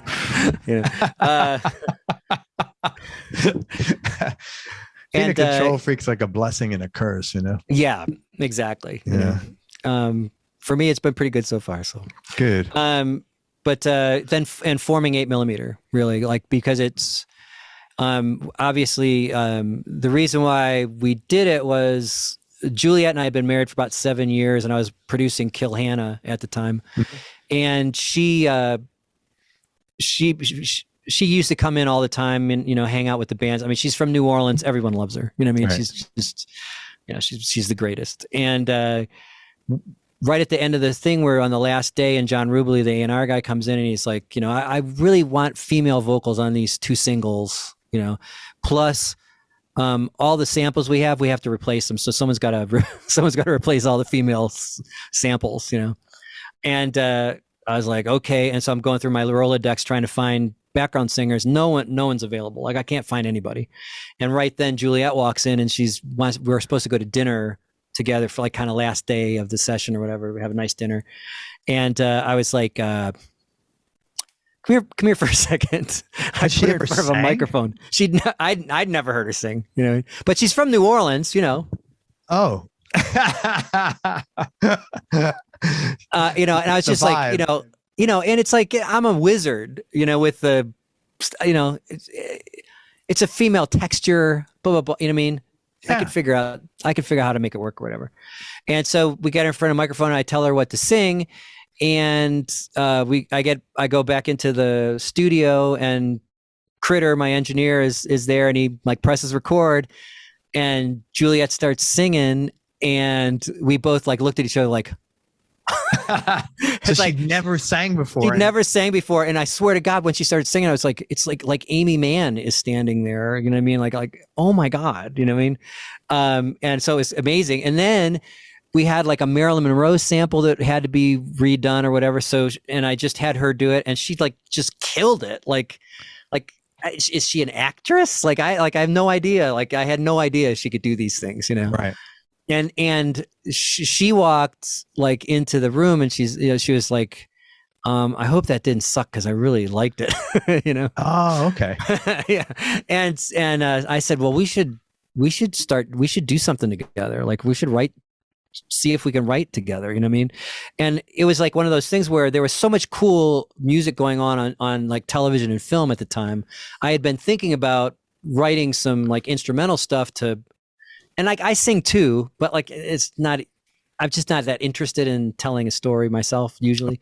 So, you know what I mean? So I was just thinking, I'll write some cool instrumental stuff, blah, blah, blah. But then with her, I was like, okay. And so when we finished that record, we went and started writing ourselves. And I wrote the song Never Enough, I think, first. And I gave her a CD of like this track and said, write something to it.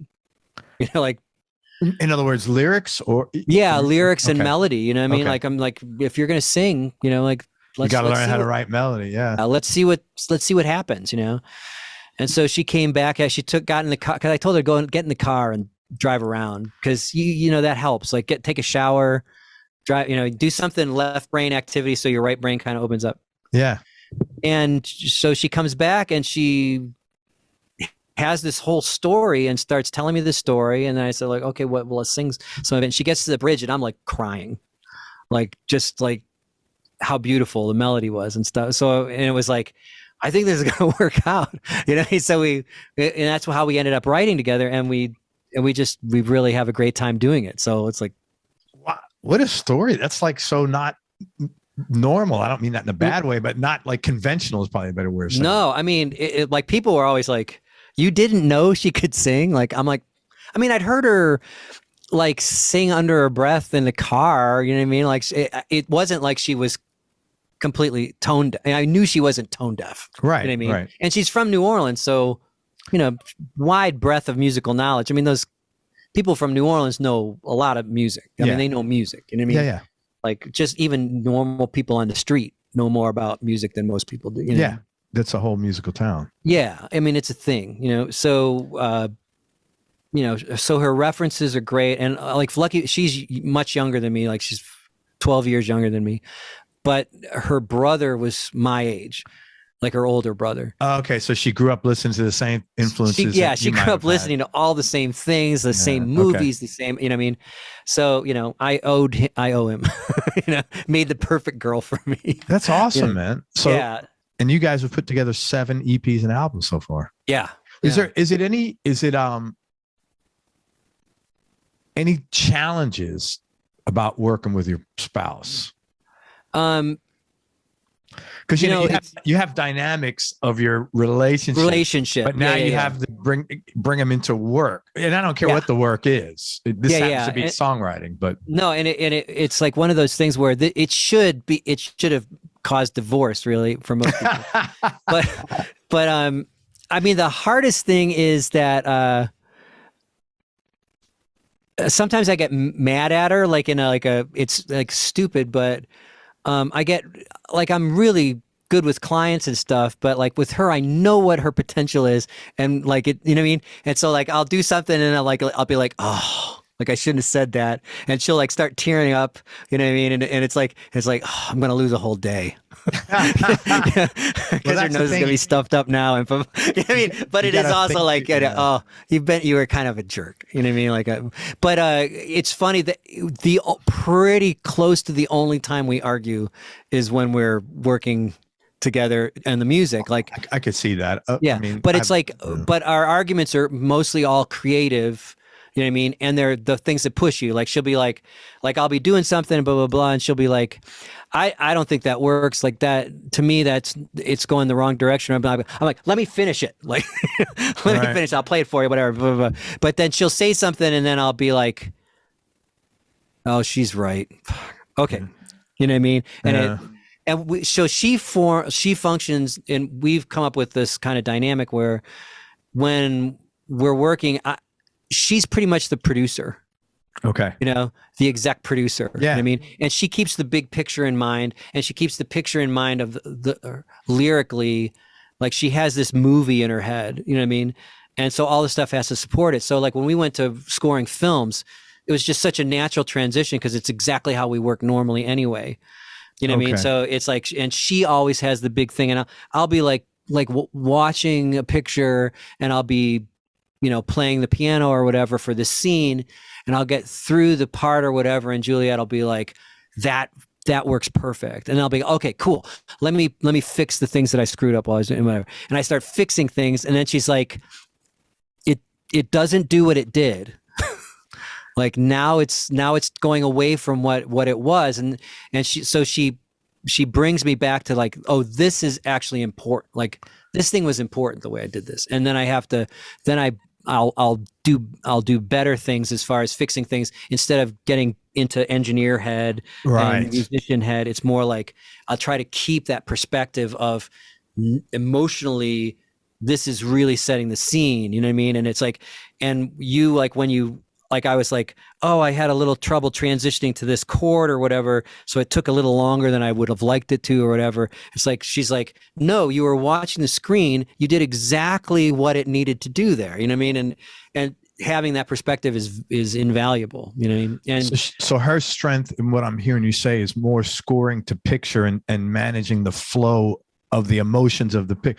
Okay, so yes. It's good that you guys have found like with any partnership, that you have a role, and you have your strengths, she has hers, and then you could probably support each other in those things, but somebody's got to do responsible for something. Yes, exactly. And like I don't feel like I might do the lion's share of like playing stuff and like coming up with chord progressions and that kind of stuff, but what she brings is so important to how it all works together and how it becomes really 8mm, or how it becomes. I mean, it's like she's such a good like angel over the shoulder or whatever, you know what I mean? Like, and it just works. It works so well. And I function like when we're doing lyrics, I function as a really good editor. Okay. You know what I mean? And I like, cause she comes up with stories so easily. She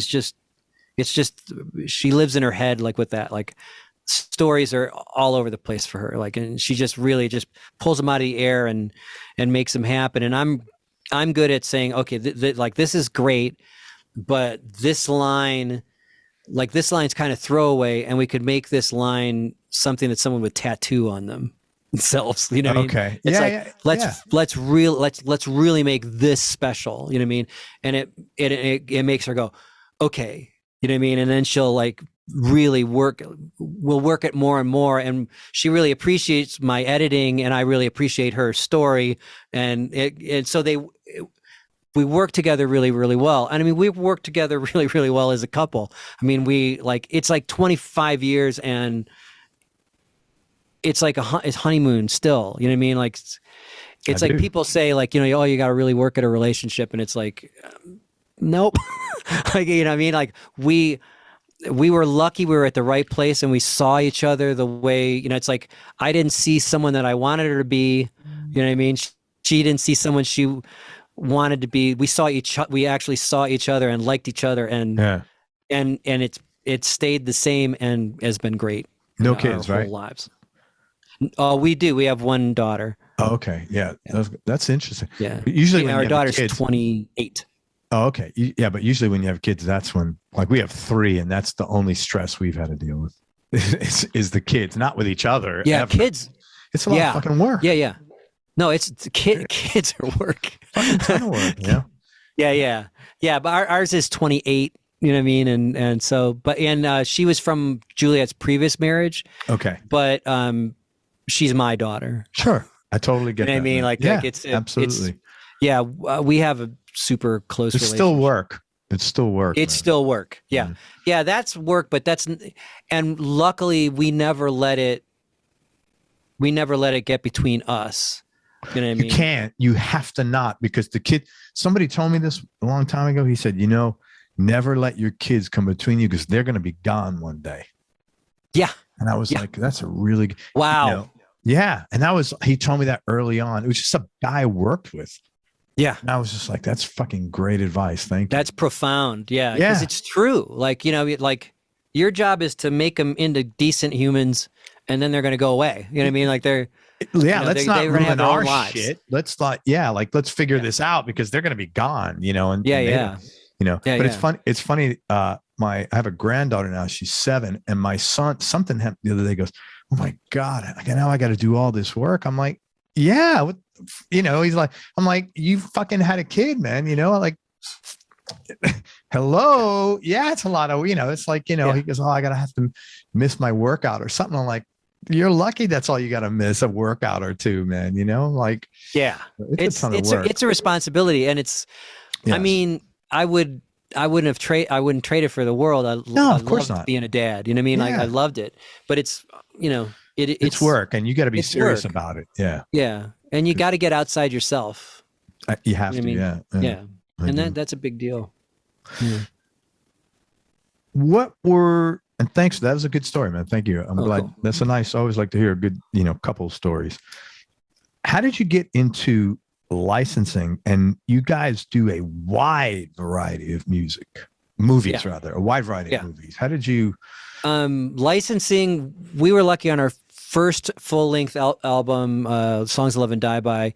A guy that I worked on a record for Atlantic, who is the manager of that band, started a record label called Curb Appeal, and Juliet and I had just finished putting the record together, and he was really interested in putting it out, and so he put it out under Curb Appeal, and at a CMJ, he started chasing down this licensing agent from Bank Robber Music, and Lyle Hyson, who's pretty famous in the licensing thing. And he had like 3 or 4 bands that he was kind of shopping, and Lyle listened to our thing and loved it and took us on, which it's hard to get a licensing agent. That's like the hardest thing in the world, really. Yes. Because they have to, and it's understandable, they have to be very, very picky because they make their roster, and their roster is their identity. You know what I mean? Yeah. And they don't want to make the roster too big because then, you're handing, a bunch of stuff to a music soup who wants to hear he doesn't want a bunch of things. Yeah. He or she want to hear 2 or 3 things that work. You know what I mean? Right. They want something new, and they want something interesting, but they want something that's been curated already. Right. And that's what Lyle does really well. And so now that company has become Rough Trade. They bought Rough Trade, and so we've been with Rough Trade and Lyle for 15 years or something. So and he has been able to shopping get us, your stuff. Yes. Okay, so that's great. That's great. And normally, like when we start writing, we'll talk to Lyle about kind of what people are looking for, what kind of thing, and kind of where we can, like how we can fit into that. Yeah. We're already pretty known amongst, amongst music supervisors, and, it becomes harder, because you're not the new thing anymore. You know what I mean? So it's like, kind of figure out how to do that. I mean, we could also do things where we just release as a different band. You mean how to stay fresh? Yeah, how to stay fresh. And we try to do that with the music too. And we're always, as people, I've never been that kind of person that likes to stay in high school. You know what I mean? Yeah. It's like I'm always interested in what's going on in the world and who's doing cool new stuff. And I personally kind of love the new school of like music, like film scoring, where it's less melodic, more atonal, which fits right back into my environmental and industrial kind of things. Yeah, right. Funny enough. Yeah, so that's pretty cool. And so it's kind of like translating some of that into melodic stuff as well, but incorporating some of this cool new stuff in. And so that's the next record is going to be some of that. But it's, and that's one of the reasons why I think, because we have such a close relationship with Lyle and the company, and we talk to them about what it is that we're trying to accomplish with our new record, and then what they think they can do as far as being able to shop it to people. You know, and they always have really interesting insights. And it's not like that thing of like, you need a song that you can dance to, you know, like, Yeah. you know, they don't take it like A&R guy. Like they're really like, they're more interested in the thing of like, well, I think this really what's going on right now. I think it fits into this aspect of 8mm. And I think if you combine kind of your thing with this, that might give us an interesting new, you know, hook, you know. Yeah. And that stuff's always worked for us. So it's funny. I was watching a movie. I don't watch a ton of TV, but I was watching a British series yesterday. I don't know if you ever watch these British crime series. They're really good, some of them. Anyway, it was on Netflix. And because I got this music licensing project, I'm now like hyper aware, you know, I can't listen to anything. So, yeah. But they had one, it was like a 5 or 6 series. I forgot the name. It was, anyway, one in the whole 5 or 6, it was 8 episodes actually. They had one Radiohead song. It was like Creep. It was like one of their, it wasn't Creep, but it was one of their bigger hits. And then every other track was a remake of that song. No, of other tracks. Oh, okay. Yeah. You know, because it's cheaper to, you know, you know, how much you have to spend on licensing, you know, you're going to, so it was almost like they spent all the, you know, 75% of their budget on, I don't know the numbers, but, you know, or 50% of their budget on. But it's probably around that. Yeah. Yeah. On the Radiohead track. And then everything else was like remake, very good, really great remakes. Yeah. As most of these are. And they're usually slowed down and they tend to be more like ethereal and atonal in many ways, just like you just said. But it's so interesting to see how much because of streaming, how much how much licensing is out there now, man. There's a lot of, a lot of music going on around now. No, there's a lot of music. And it's also like I mean, the opportunities when you're talking about setting an emotional tone in a picture, like and especially doing covers, like, and that's one of the things, like for us, whenever we've done covers, they've always been really different than the originals.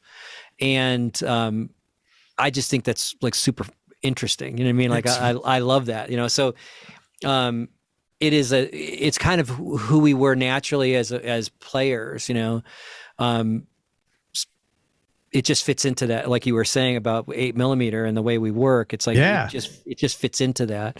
You know, I love stuff like that. Like we did a cover of Bad Moon Rising, you know, which is, you know, it's you know, super happy and blah blah blah. You know what I mean? And I mean, it's just a great song. And we slowed it down and kind of made it more like Mazzy Star kind of vibe, you know what I mean? Like a super slow and moody. And it was like that thing of Juliet singing the lyrics and going, man, these lyrics are so dark. You know what I mean? Like it's so intense. And it's like, you didn't notice it when the song was a boom, boom, boom, boom, boom, you know? Very good point, man. And it's cool. So you can shed new light on something that's already beautiful. You know what I mean? But all of a sudden it becomes another type of beauty. You know, I can't remember who it was that did that, like the super slow version of Smells Like Teen Spirit. You know what I mean? But it's, I haven't heard that somebody. Yeah, it's like a piano, like, you know what I mean? And like there's another like slow piano version of Mad World. I've heard. Yeah, and it's great. Like, you know what I mean? Like that kind of thing really, it all of a sudden brings those lyrics into a different place in your head. You know what I mean? And I love that aspect. And I love that aspect of music. It's like the way you arrange the thing around it, the chords you choose, all like really influence how the lyrics hit you, you know? Definitely. So that's always super fun. Yeah, I just love that part. I'm glad you guys are doing so well with licensing, and your music is extremely well suited to it. So great. I'm sure you'll have a very long, continued successful career with that. Let's hope.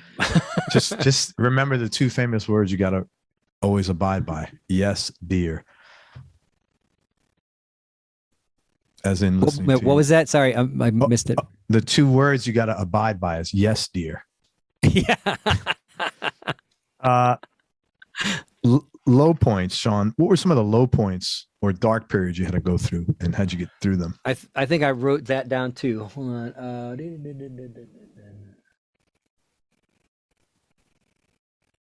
Oh, that's.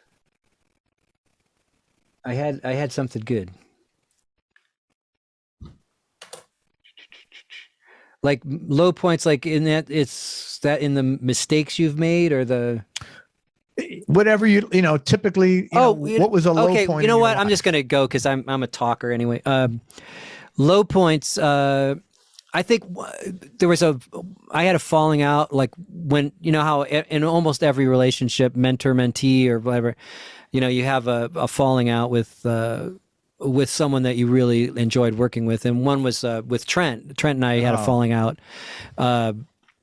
And it was like kind of a typical thing where we were both working on, I think it was Smells Like Children, and I was producing and Trent was producing, and we got to the thing of like kind of creative differences where it was like I wanted to go one way with the record, which was more the way Manson wanted to go with the record, and Trent wanted to go a completely opposite way. And it really like all the synergy that Trent and I had working together at that point kind of like dissipated. That's too bad. Yeah, and it's just, it's one of those things. It's inevitable in pretty much every working relationship where that happens. Just like, you can have a great relationship with an artist, and on the next record they just need something new, like some new perspective to help them get to the next place they need to be. You know what I mean? And you can look at that as like feeling betrayed or feeling, hurt by it or whatever. But it's like literally the way art gets made. You know what I mean? Like you need something new and something interesting. And your whole job as a producer is to kind of act as a taste filter and as an inspiration and a sounding board. And it's like, and if you're not able to do that because the artist needs something else, then, I mean, it's like, it's not really a reflection on you or them or whatever. It's just natural course. Yeah. And I think part of that is like when you experience something where you're like, oh my God, that's going to change everything that's going on around, you know what I mean? And you could feel hurt by it. If you learn that this is just a natural, and that's one, like the psychology background comes in very handy, like in being able to get yourself out of where that could take you. Cause you could get bitter. You could get, what I mean? It's like, I've done all this stuff and blah, blah, blah. You know what I mean? It's like, it's not what it's about. Like, shit happens. Yeah. And it's like, everybody needs something new. I remember an interview with Tony Visconti talking about, Bowie. And it's like, when you think of all the great records Tony did with Bowie, and it's like every single time Bowie was like, well, what are you going to bring to this project? You know what I mean? Like, what are you bringing? Because it's like Bowie's that, he was that kind of artist where he needed inspiration from all kinds of things. And he just wanted to be sure that you were looking at new things and cool things, and you were going to bring something cool into the project, Yeah. That's also actually a good way to make sure someone's doing that. Actually, yes. I mean, like, people, if you have a certain standard, you can't always assume that the other individual is making sure that your standard is their standard. Exactly. It's an employee-employer relationship. Yeah. Bowie's the employer, he's the employee in that particular, you have to absolutely. Yeah. Cause there's aspects of that. And, when you've got a guy like Bowie, or a guy like Trent or a guy like Manson, or, I mean, these kind of visionary artist guys, it's like they need someone who kind of comes in with the same game they do, because they don't want an employer-employee relationship. They want a collaborator relationship, you know what I mean? And it's super important, and I like being part of a team, you know what I mean? Like, and I like a team of people that are doing cool things and have interesting ideas. And I like especially when you have the team defined, then that you can throw out ideas and there isn't a bad idea. The bad idea is not having one. Yeah. You know what I mean? And that's the cool thing, and so it's like low points in careers are when, like, things happen where you're like, whoa, I've got to shift. You know what I mean? I mean, like, well, did you guys the other work it thing out? is like, Did you guys ever work it out, or um, at least personally? yeah, I mean, maybe not I professionally? left. You know what I mean? But that was what it should have been. You know what I mean? Yeah. Like it was time. It was Reason, time. what's the old, some reason, season, or a lifetime? Most people are not. You get one or two for the lifetime. Most Yeah. people, it's a reason or a season. Yeah. Yeah. And Yeah. either And it was one like, of those are okay. yeah. And it was fine. It was exactly what I needed to do, actually. Like at the time, it was exactly what needed to happen. You know what I mean? And like I'm eternally grateful for everything, and I was eternally grateful that the way we left it was really well too. It was really good too. You know what I mean? It was like I left to keep working with Manson because Manson and I were at that creative, Synergy. point, and yeah, it's synergy, and Trent and Manson were on the outs as well. Like they just had like a lot of creative differences as well, but Trent was like smart enough, you know what I mean, to say, well, these guys work for me, you know what I mean? And they're working really well. So I'm just going to let them go do their thing. Yeah. You know what I mean? And that's literally what they did. I mean, when I took over on Antichrist Superstar, like Trent and Manson were at like loggerheads, and Trent just stepped back and let Manson and I do what we did, and we brought the record home for them. Yeah, it worked like, and it sold gangbusters. 7 million copies. Yeah. You know what I mean? Like, so that's a tribute to his, Trent's genius. You know what I mean? Yeah. Like transcending. It's not personal. Yeah, exactly. He transcended whatever personal thing issue was happening into like, well, but the work. You know what I mean? And to me, it's always been about the work. Yeah. And this happens every day in relationships. How can you expect to it's not likely you're just going to stay with someone forever. If you do, you're lucky. I mean, it's a really, you should not have look, I expect to stay with my wife forever, but we've been together 29, a little longer than you guys. But I mean, do I expect to stay with I don't know, a business? I don't even think past today, to be honest with you. You really, it's just like everything's cool today. Great. Yeah. And especially like being creative people, so much of what we do is all about being present. You know what I mean? It's about presence, It's about being here now, not thinking about what's going to be 10 years from now or whatever. It's like if you're playing jazz, you have to be in the moment, for God to speak through you, whatever, Absolutely. you know what I mean? Yeah, man. And that's a big part of it, So it's like, there's always, it's the zeitgeist of being the right person at the right moment, you know what I mean, is a very ephemeral thing, Yeah. So it can be here for now and then disappear. And you can't let it be like, oh, that sucks. It's like you move on, you do the next thing, you help the next person, you do, it's funny. I don't know what, how you feel about this, but when stuff like that happens, I always I'm able to almost I'm happy that I could look at things differently today than because 20 years ago, 25 years ago, I would be butthurt. I'd be like devastated. And now it's just like, okay, Mac, it's good. Yeah. It's wisdom, you know what I mean? Like hopefully as you get older, you get a little more wisdom, you know what I mean? Like, and if you're lucky and you get to work with good people and you get to be friends for a long time with people, you learn the value of this is momentary. Like that's a momentary thing. This thing is momentary, you know what I mean? And it'll move on, And for your own serenity and peace of mind, it's like, what are you going to do? Like, you have no control over it. What the hell? Okay. No, it's like the price of lettuce. What are you going to do about it? It's high, I guess. Yeah. Okay.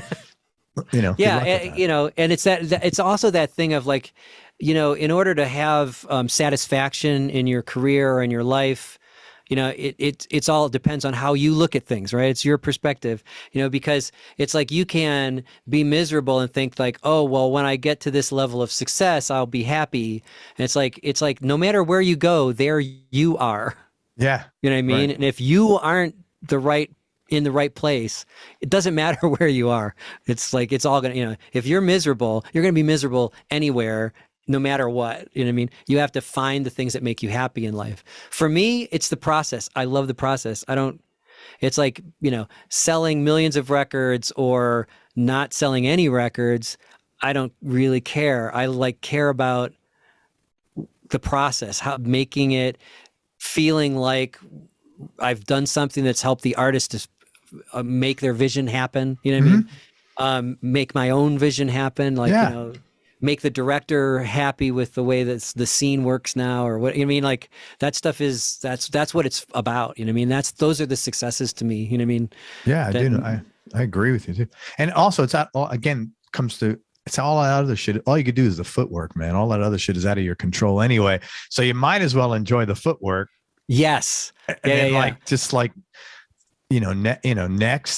whatever it is, one way or another, it's like, Yeah. Cause when things are successful, it's like, it's such a weird thing. Like, it's so outside of you, you know what I mean? Like I used to say, it's like, you meet with these people, you kind of really vibe, you make something that's really amazing and beautiful that you really love, really express a moment. And then you plant a potato and dance naked in the moon and maybe something happened. I mean,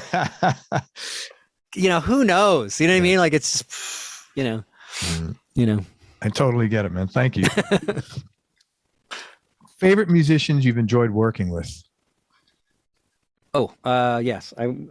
All the lists, I wrote something down, right?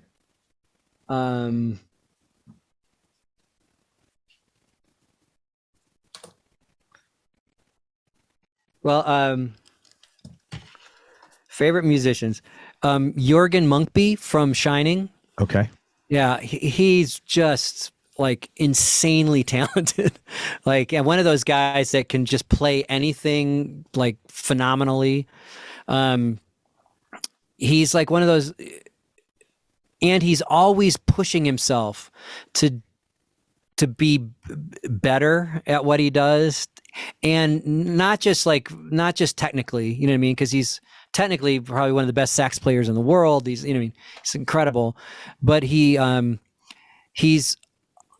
always pushing himself to experience a new thing. He's writing all these cool avant-garde black metal jazz things, and then he's I want to start figuring out how to make pop songs. You know what I mean?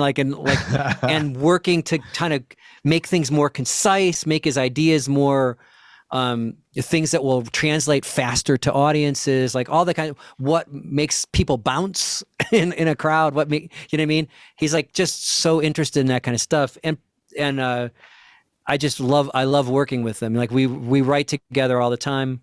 Sounds like just a super bright guy, and you're pretty intellectual, so I could see that. Yeah. Norwegian. Yeah. He's just a super great guy. He is one of the greatest. And James DeWeese from Reggie and the Full Effect, incredible musician. You know what I mean? And just a super fun guy to be with. He's super fun. There's so many great musicians, and Brad Stenz, who I did the Moth, he had a band called Moth back in 2000. We did a record together. It's pretty much probably my favorite record I ever made. Really? What's it called? It's called Provision, Fiction, and Gear is the name of the album. By Moth. Yeah. And it's just one of those records that got away. I think it's one of the best records I ever made, and it's his songwriting is incredible. He's got an amazing gift for melody. Actually, he and my wife and I are making a musical together, writing a musical together now. That's cool. Were you commissioned to do that, or is that something? No, we're doing it on our own. Wow, that's brave. Yeah, it's really fun. We've got 12 songs in the can. That's awesome. What kind of music is Moth? It kind of if you take XTC, Guided by Voices, Weezer, and you kind of put all that together. That's kind of what they're like. So an alt blend. Yeah, and great guitar, interlaced guitar stuff. Great melodies. But super awesome. Tell me your, Sean, top 3 Desert Island discs, no particular order, and just for this moment, because that could change, obviously. Francis Albert Sinatra and Antonio Carlos Jobim. That album, just amazing. I think it was 1962. Yeah, that's way back. Yeah, Klaus Ogerman did the strings, the arrangements and strings. I mean, Klaus Ogerman. I mean, the man's a freaking genius. And it's, Antonio Carlos Jobim. So they're taking all these great songs, Baubles, Bangles, and Beads and stuff like that. And then putting the bossa nova to it, like everything's super quiet. The orchestra is playing really quiet. Like Frank's singing. He's like at his zenith. You know what I mean? Like he's just amazing. I'm gonna have to check that record out. That's the record that Michael Beinhorn and I connected over. Oh, really? Yeah, because Manson and I had been working on Mechanical Animals for about maybe 5 months, like writing. We'd written all the songs in the, at the house that we were living at.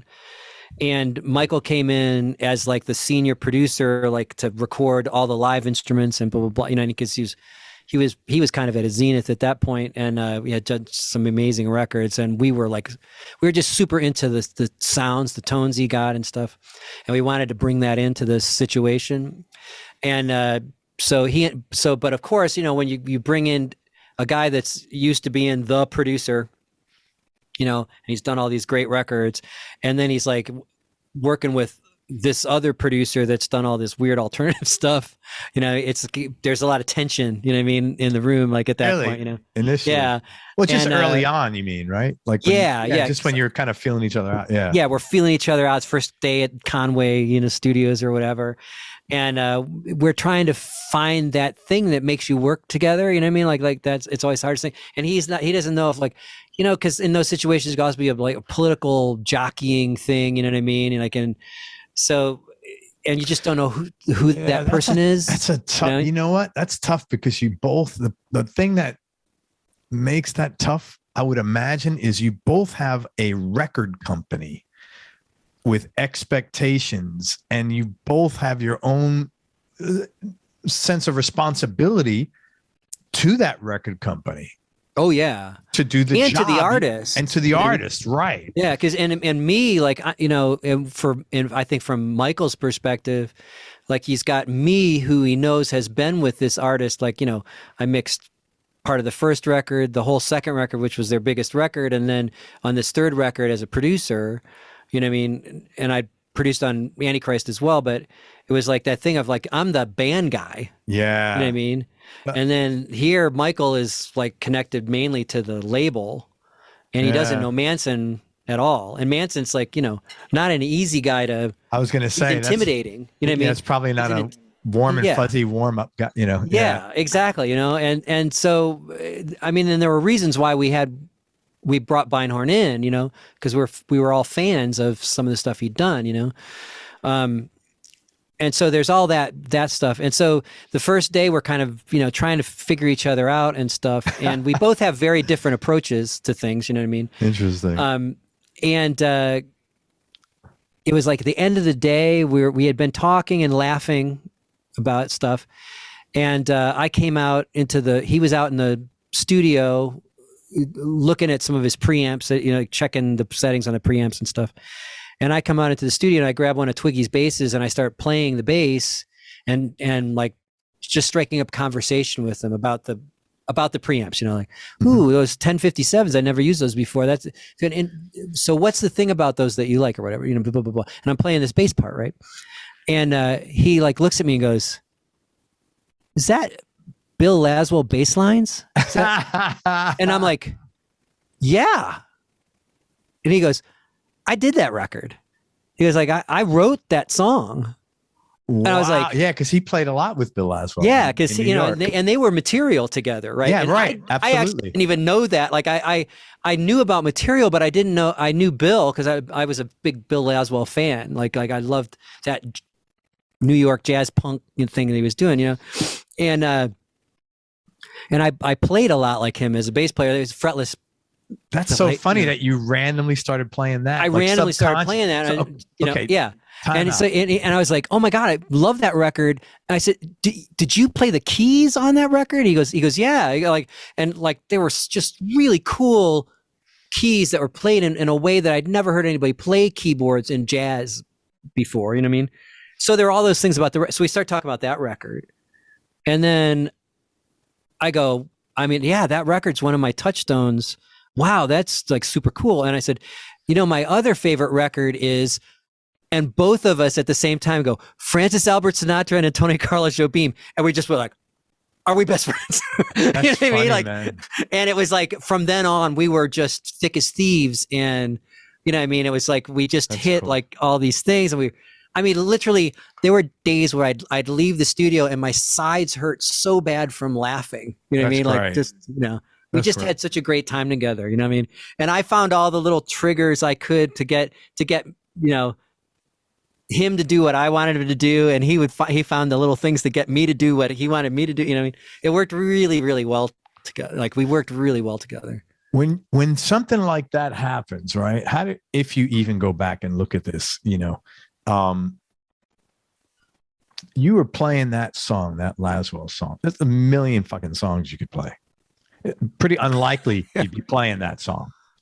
Do you look at that as like the universe, God, spirituality? Like, how do you, if you even look at that, or just like random luck? Yeah, it's serendipity to me. You know what I mean? Like that. Right. I mean, that's the thing, and it's funny. I mean, maybe like when you think about it and you look at it, it's like, well, I know Bill Laswell, I knew material, I'd probably heard Beinhorn's name with that way back in my subconscious, you know what I mean? Because that record, I think my first year of college or my second year of college was all that record, you know what I mean? Like, I'd always wanted to be a record producer. I paid attention to liner notes, blah, blah, blah, it might have been in there, you know what I mean? Yeah, it might have, it wasn't conscious for sure, but like, those things happen like that, you know what I mean? Like, where you don't even know why, but they happen. And, things like that in your life happen. You know what I mean? Like they just happen. The fact that both of us go, well, my favorite record is Francis Albert and both at the same time. Like I hadn't even said, you know what I mean? Like we both went at the same time. So it was crazy. You know what I mean? But it's just one of those kismet things. You know what I mean? Like, Very wild, man. Yeah. But I know what you mean. It's like sometimes it feels like there's some predestined blah, blah, blah. But then there's always chaos theory and butterfly wings and, like. Yeah. I don't know how to look at it. I don't think there's any right or wrong. I'm always just curious how people look at it. I think you could ascribe anything to it, really. You know what I mean? Like, Yeah, from random luck to serendipity to and I didn't mean like from a religious standpoint, but I'll have because I was just talking about like more spirituality. I'll have some people, but you could make that religious as well, like, and all of those things are kind of equally valid in a way. You know what I mean? Like, why not? Why not? Nobody really knows. Nobody. Yeah, I don't know. You know what I mean? But it's funny though. I'll have guys come on that are like diehard atheists, like, no, that's all bullshit. Okay, that's cool for you. And I'll have guys come on that are super spiritual, like, of course it's a God thing, so it's and there's it's funny because when you look at it, like, because I'm pretty much an atheist, but I grew up in a very ecumenical home. Like my mom was Presbyterian and very involved in the religion. Mm-hmm. My dad was a Catholic lay minister, delivered sacraments to the old folks in the old folks homes for 45 years. Like, and they were very active in their churches, blah, blah, blah. They were real Christians, like, actually like stuff that Christ talked about, you know what I mean? Like Jesus talked about that they were into that, you know what I mean? Like not evangelical antichrist stuff, but and so like, I'm not against religion, you know what I mean, and that kind of spirituality or whatever.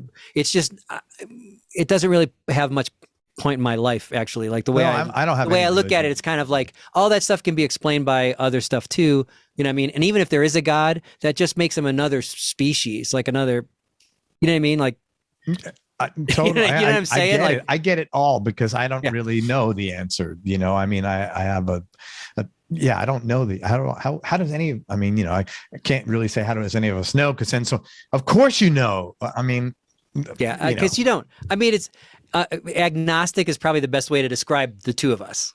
yeah, You know I, what I I'm mean? just not, I don't need a broker. I don't, for religion, it's like a broker, man. And Yeah, like, if I have a relationship with a higher power, it's got to be something I figure out. And like, yeah. No, I totally agree there. Like you don't need the middleman bothers me. yeah, it's like, Yeah. that's like, actually, it's off-putting to me. Nothing against anybody else, God bless you, whatever. But Yeah. to each his own, Yeah, you find you find whatever makes you. I personally, to be a good person, I don't need a supernatural reward. You know what I mean? Yeah, It's a reward in and of itself. You know what I mean? And that's good enough. Yeah, right. It was funny. Yesterday, I was out in St. Pete yesterday. We just went there for the weekend, and then we went to breakfast. We had breakfast this place. Last time we were there, it was great. Yesterday, not so much. Shitty service, bad food. And I had this food. I don't know why. I never take food home ever. And I said, let me take it home. And I'm walking around with it, and I see this homeless dude. And I said, hey man, I said, are you hungry? He goes, yeah. I said, here you go. And it was like like a nice chicken salad or something, right? And I was like, that's why I took it home. Yeah. Not for, but I said I felt good because I made some joy out of the bad experience I had. Yeah. Just by doing something like that, which was kind of cool. I mean that's the amazing thing about being open and alive and present. Yeah, it's like shit happens, man. Yeah, I believe it. Other two records, Frank Sinatra and Antonio Carlos Jobim. Jobim, Sigur Rós (parentheses), that record. Wow. I love that record. I listen to that record all the time. I never heard Sigur Rós. Yes, Sigur Rós. All right. I think I heard of them through Radiohead. They were a big influence on Radiohead. They're an Icelandic band. Okay.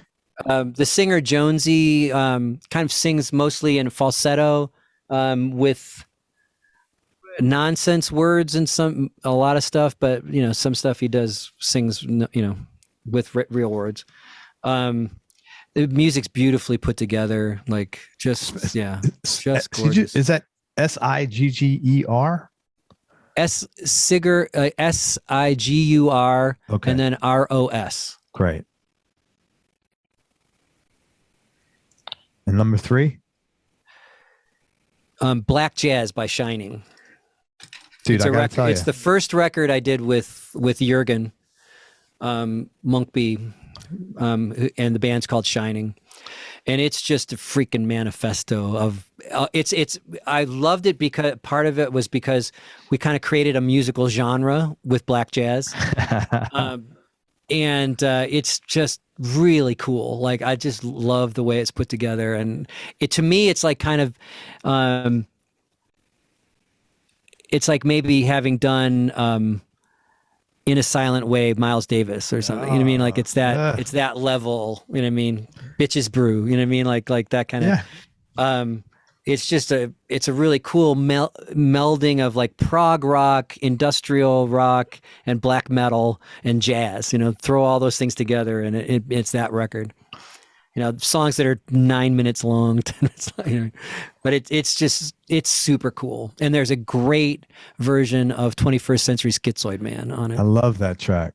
Yeah. Oh my God. It's great. 870 guests. You're the most eclectic 3 that I've had. For sure, man. Absolutely. All right. Tell me something, Sean, that you want that you don't. There's another record I want to mention. Yeah, actually. Please. It's Hacks and Cloak Excavations. Like if anybody listening to this wants to, that's kind of maybe my touchstone record. I have 2 touchstone records for soundtracks work, but the Hacks and Cloak Excavations is amazing, like amazing stuff. Bobby Krilic, the guy that is Hacks and Cloak, is just a genius. Like I love his stuff. And the other one is John Hopkins, who did the music for the movie Monster. It's just amazing. Dude, if you would have said like Black Sabbath, the first album, I would have passed out. Oh, I mean, I love that record. I mean, there's so many great records. You know what I mean? Maybe if it was like not Desert Island records, but records that influenced you to everything, like everywhere you've gone. It's like the first record I bought was Pink Floyd, Dark Side of the Moon. That's my number. You know what I mean? Yeah. That was a good one, right? And then it's 1973 was Ziggy Stardust and the Spiders from Mars. Great record. And Alice Cooper's Greatest Hits. Yeah. Like those three records launched me on my career, pretty much. Yeah. You know what I mean? Like that. That's pretty much why. You know. I mean, there's all kinds. You know what I mean? Records that made my life. Antichrist Superstar, Downward Spiral, Mechanical Animals. You know what I mean? Like those are records that, you know, without like and Slayer's God Hates Us All. Like I got so much work out of that record. You know, I did that record, and for Rick Rubin, I did Palo Alto's Heroes and Villains and Slayer's God Hates Us All, and that got me like Viesu with Thrice, because they were like, anybody that can mix something as brutal as God Hates Us All and then as beautiful as Palo Alto's Heroes and Villains, they're like, that is the guy that we need to make our record, because we want moments of brutality and moments of beauty. You know what I mean? It's like that kind of stuff works. It's like like I can name records for different specific, you know, things, you know what I mean? But Desert Island records, like records that like, they're the records that when I'm driving in my car and going like, you know, driving cross country, those are records I listen to. You know what I mean? Like, you know, constantly. And totally. Sigur Rós parentheses, that record, it's not called parentheses, it's called, you know, that's the cover of the record, or the parentheses. That record, it's so beautiful. Like, it's so beautiful. You know, well, you've turned me on to a bunch of new stuff beauty, I gotta check you know what I mean? Yeah. Yeah, check that out. It's great. I mean, all their records are great, but that record in particular. Tell me something you want that you don't have now. Could be something tangible, or it could just be like a mindset, or, you know, something like that. Okay, I really thought about that because that question is intense. Really intense. Hold on.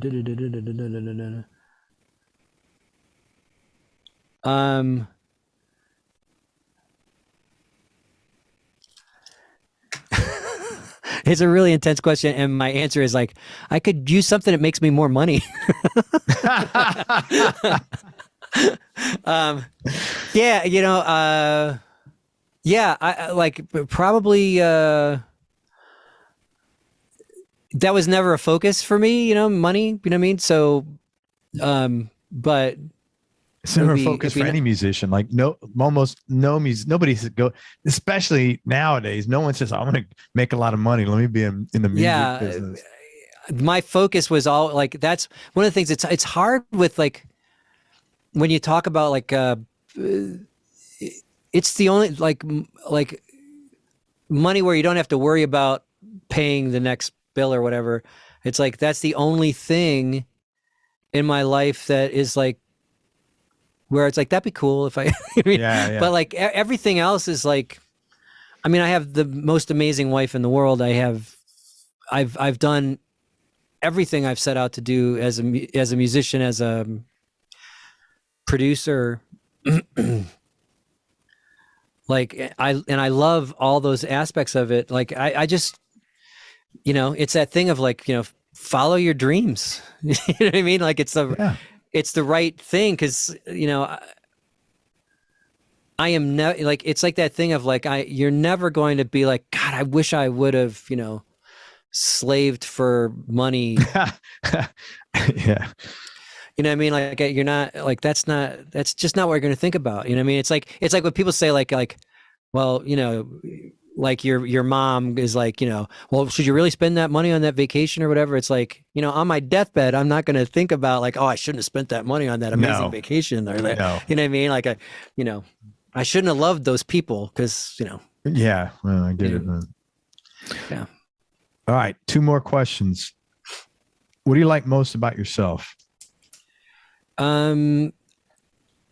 I love that I'm interested in things. And you are interested in things. Yeah, I got that from my mom. She's just always fascinated by stuff and always interested and always wants to discuss things.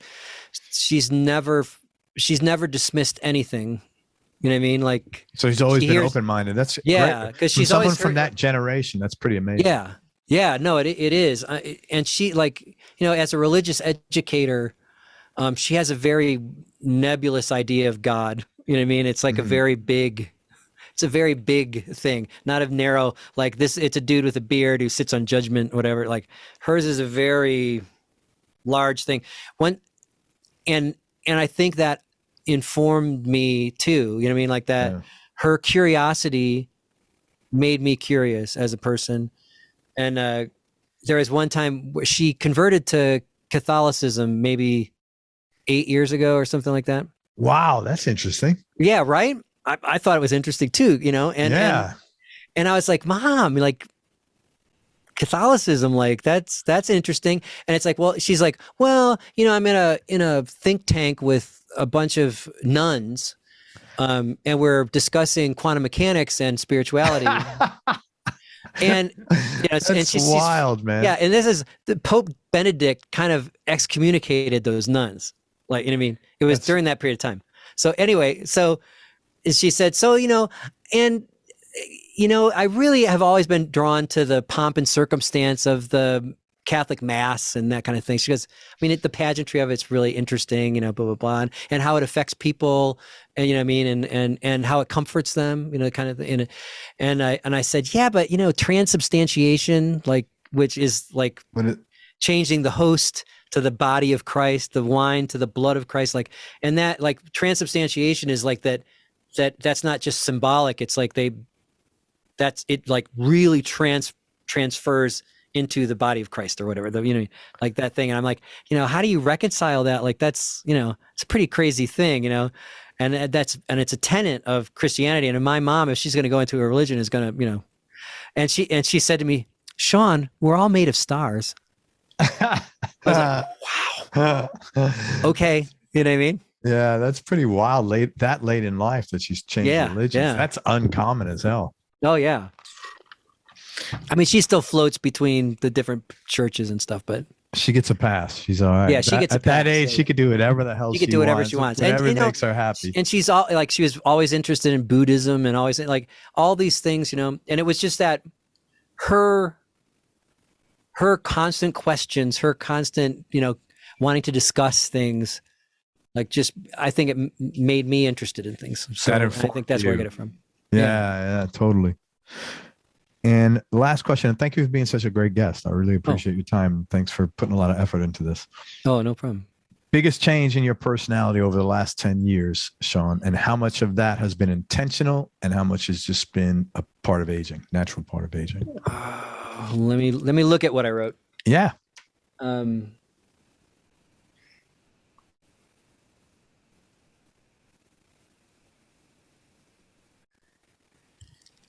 Probably in personality wise, I've become less volatile as a person. That's a good thing. Hopefully through age and wisdom, right? You know. Well, let's see. We'll get Juliet on another podcast. Right. Yeah.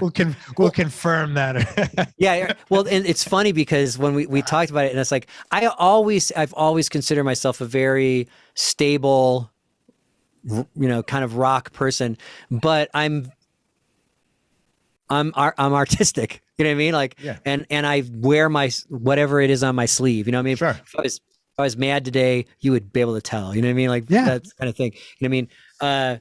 But I've gotten better at kind of mitigating that. And plus also multitasking. Like, I've always been super tunnel vision. Like if I'm working on a record, you know what I mean?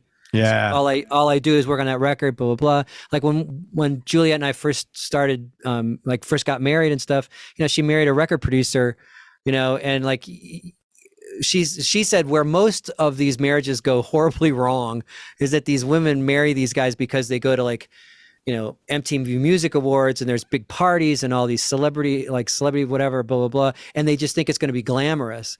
And the truth is, it's like they're gone 14 hours a day. Yeah. You know what I mean? Right. And when they're home, Absolutely. they're barely there because they're thinking about, because, you know, to work on a record, you have to be empathetic. You have to get into the thought process of your artist. You have to, you know, it's a big thing, right? But as I've gotten older, I've been able to kick into it faster and out of it faster. Oh, that's good. So you found a way to be more present. Yes, more present, and also being married to Juliet, because that is her gift. She is the most present person I've ever met. Like, she really is incredible that way. Like, why she's a good actor. She could kick into it right away. You know what I mean? That's cool. And so I've learned how to do that. And plus, you know, with just the fact that we're always on computers, we're scanning stuff, like, you know, on social media, doing all this stuff.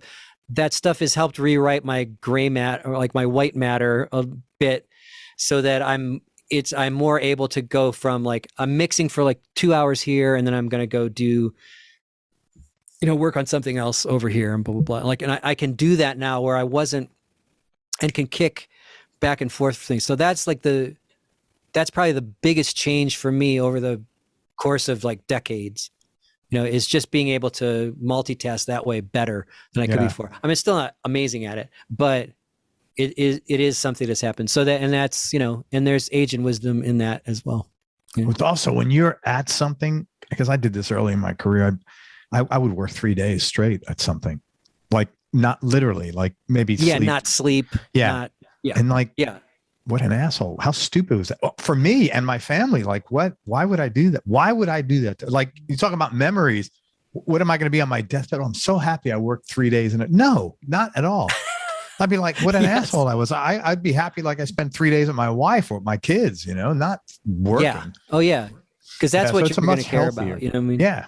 It's much healthier. Yeah. And it's funny that those transitions kind of happened. Maybe that's part of like the luck of having the arc that we've had business. Like, it's like, you know, when I saw it moving from a big studio somewhere where you're working 12, 14 hours a day, like, to where you do you could set up a studio at home and work some of the work at home. Like, then I was able to kind of like, it made that transition where I'm mixing at home most of the time. Yeah. And it's like, so I could mix like 4 or 5 hours, go do something with my daughter when she gets home. You know what I mean? And I started doing that kind of thing. And that's also done that. And so it also made my quality of life way better in that, you know what I mean? I was still getting to do the cool things with artists and stuff, but it was like for 5 hours, for 6 hours at a time, you know what I mean? That kind of thing. And so it gave me more life outside of the studio as well. You know what I mean? Yeah. And I think that really helped. And plus, you know, it's like they're finding in, I think, is it Sweden now is going to a 4-day work week. And they found that, you know, people are twice as productive. Working less. Yeah. Yeah. Working less, you know, and I find myself that way too. When I'm mixing now, instead of mixing for 12 hours, like I used to do in a studio, because you book the studio for 12 hours, you got to work for 12 hours, right? Like, you know, you'll work the amount of time you have, you know what I mean? Right. Now going into that, it's like, I can work for 2 hours and go like, this mix is pretty good. You know what I mean? Like I'm in a pretty good place right now. I'm going to go work on something else, and then I'll come back to it tomorrow with fresh perspective. Well, you realize suffering is optional too. Yes. Yeah. It's like, you know, I don't have to feel like I don't have to beat myself to death. I could like be happy and do this, and then like it's good, you know. Yeah. Suffering is optional, man. Yeah, and it's really helped. You know what I mean? So I feel lucky about it. It's like, you know, I might not make as much money as I used to when, you know, there was record labels were the kings and blah blah blah, you know, and there wasn't streaming and there wasn't blah blah blah. But for quality of life, like, quality of life has gotten better. You know what I mean? Good. Right on, man. Well, I'm happy for you. Yeah. Hey, listen, let me tell people what you got going on, where they could find you. I would love everybody to check out Sean and Juliet's band, 8mm.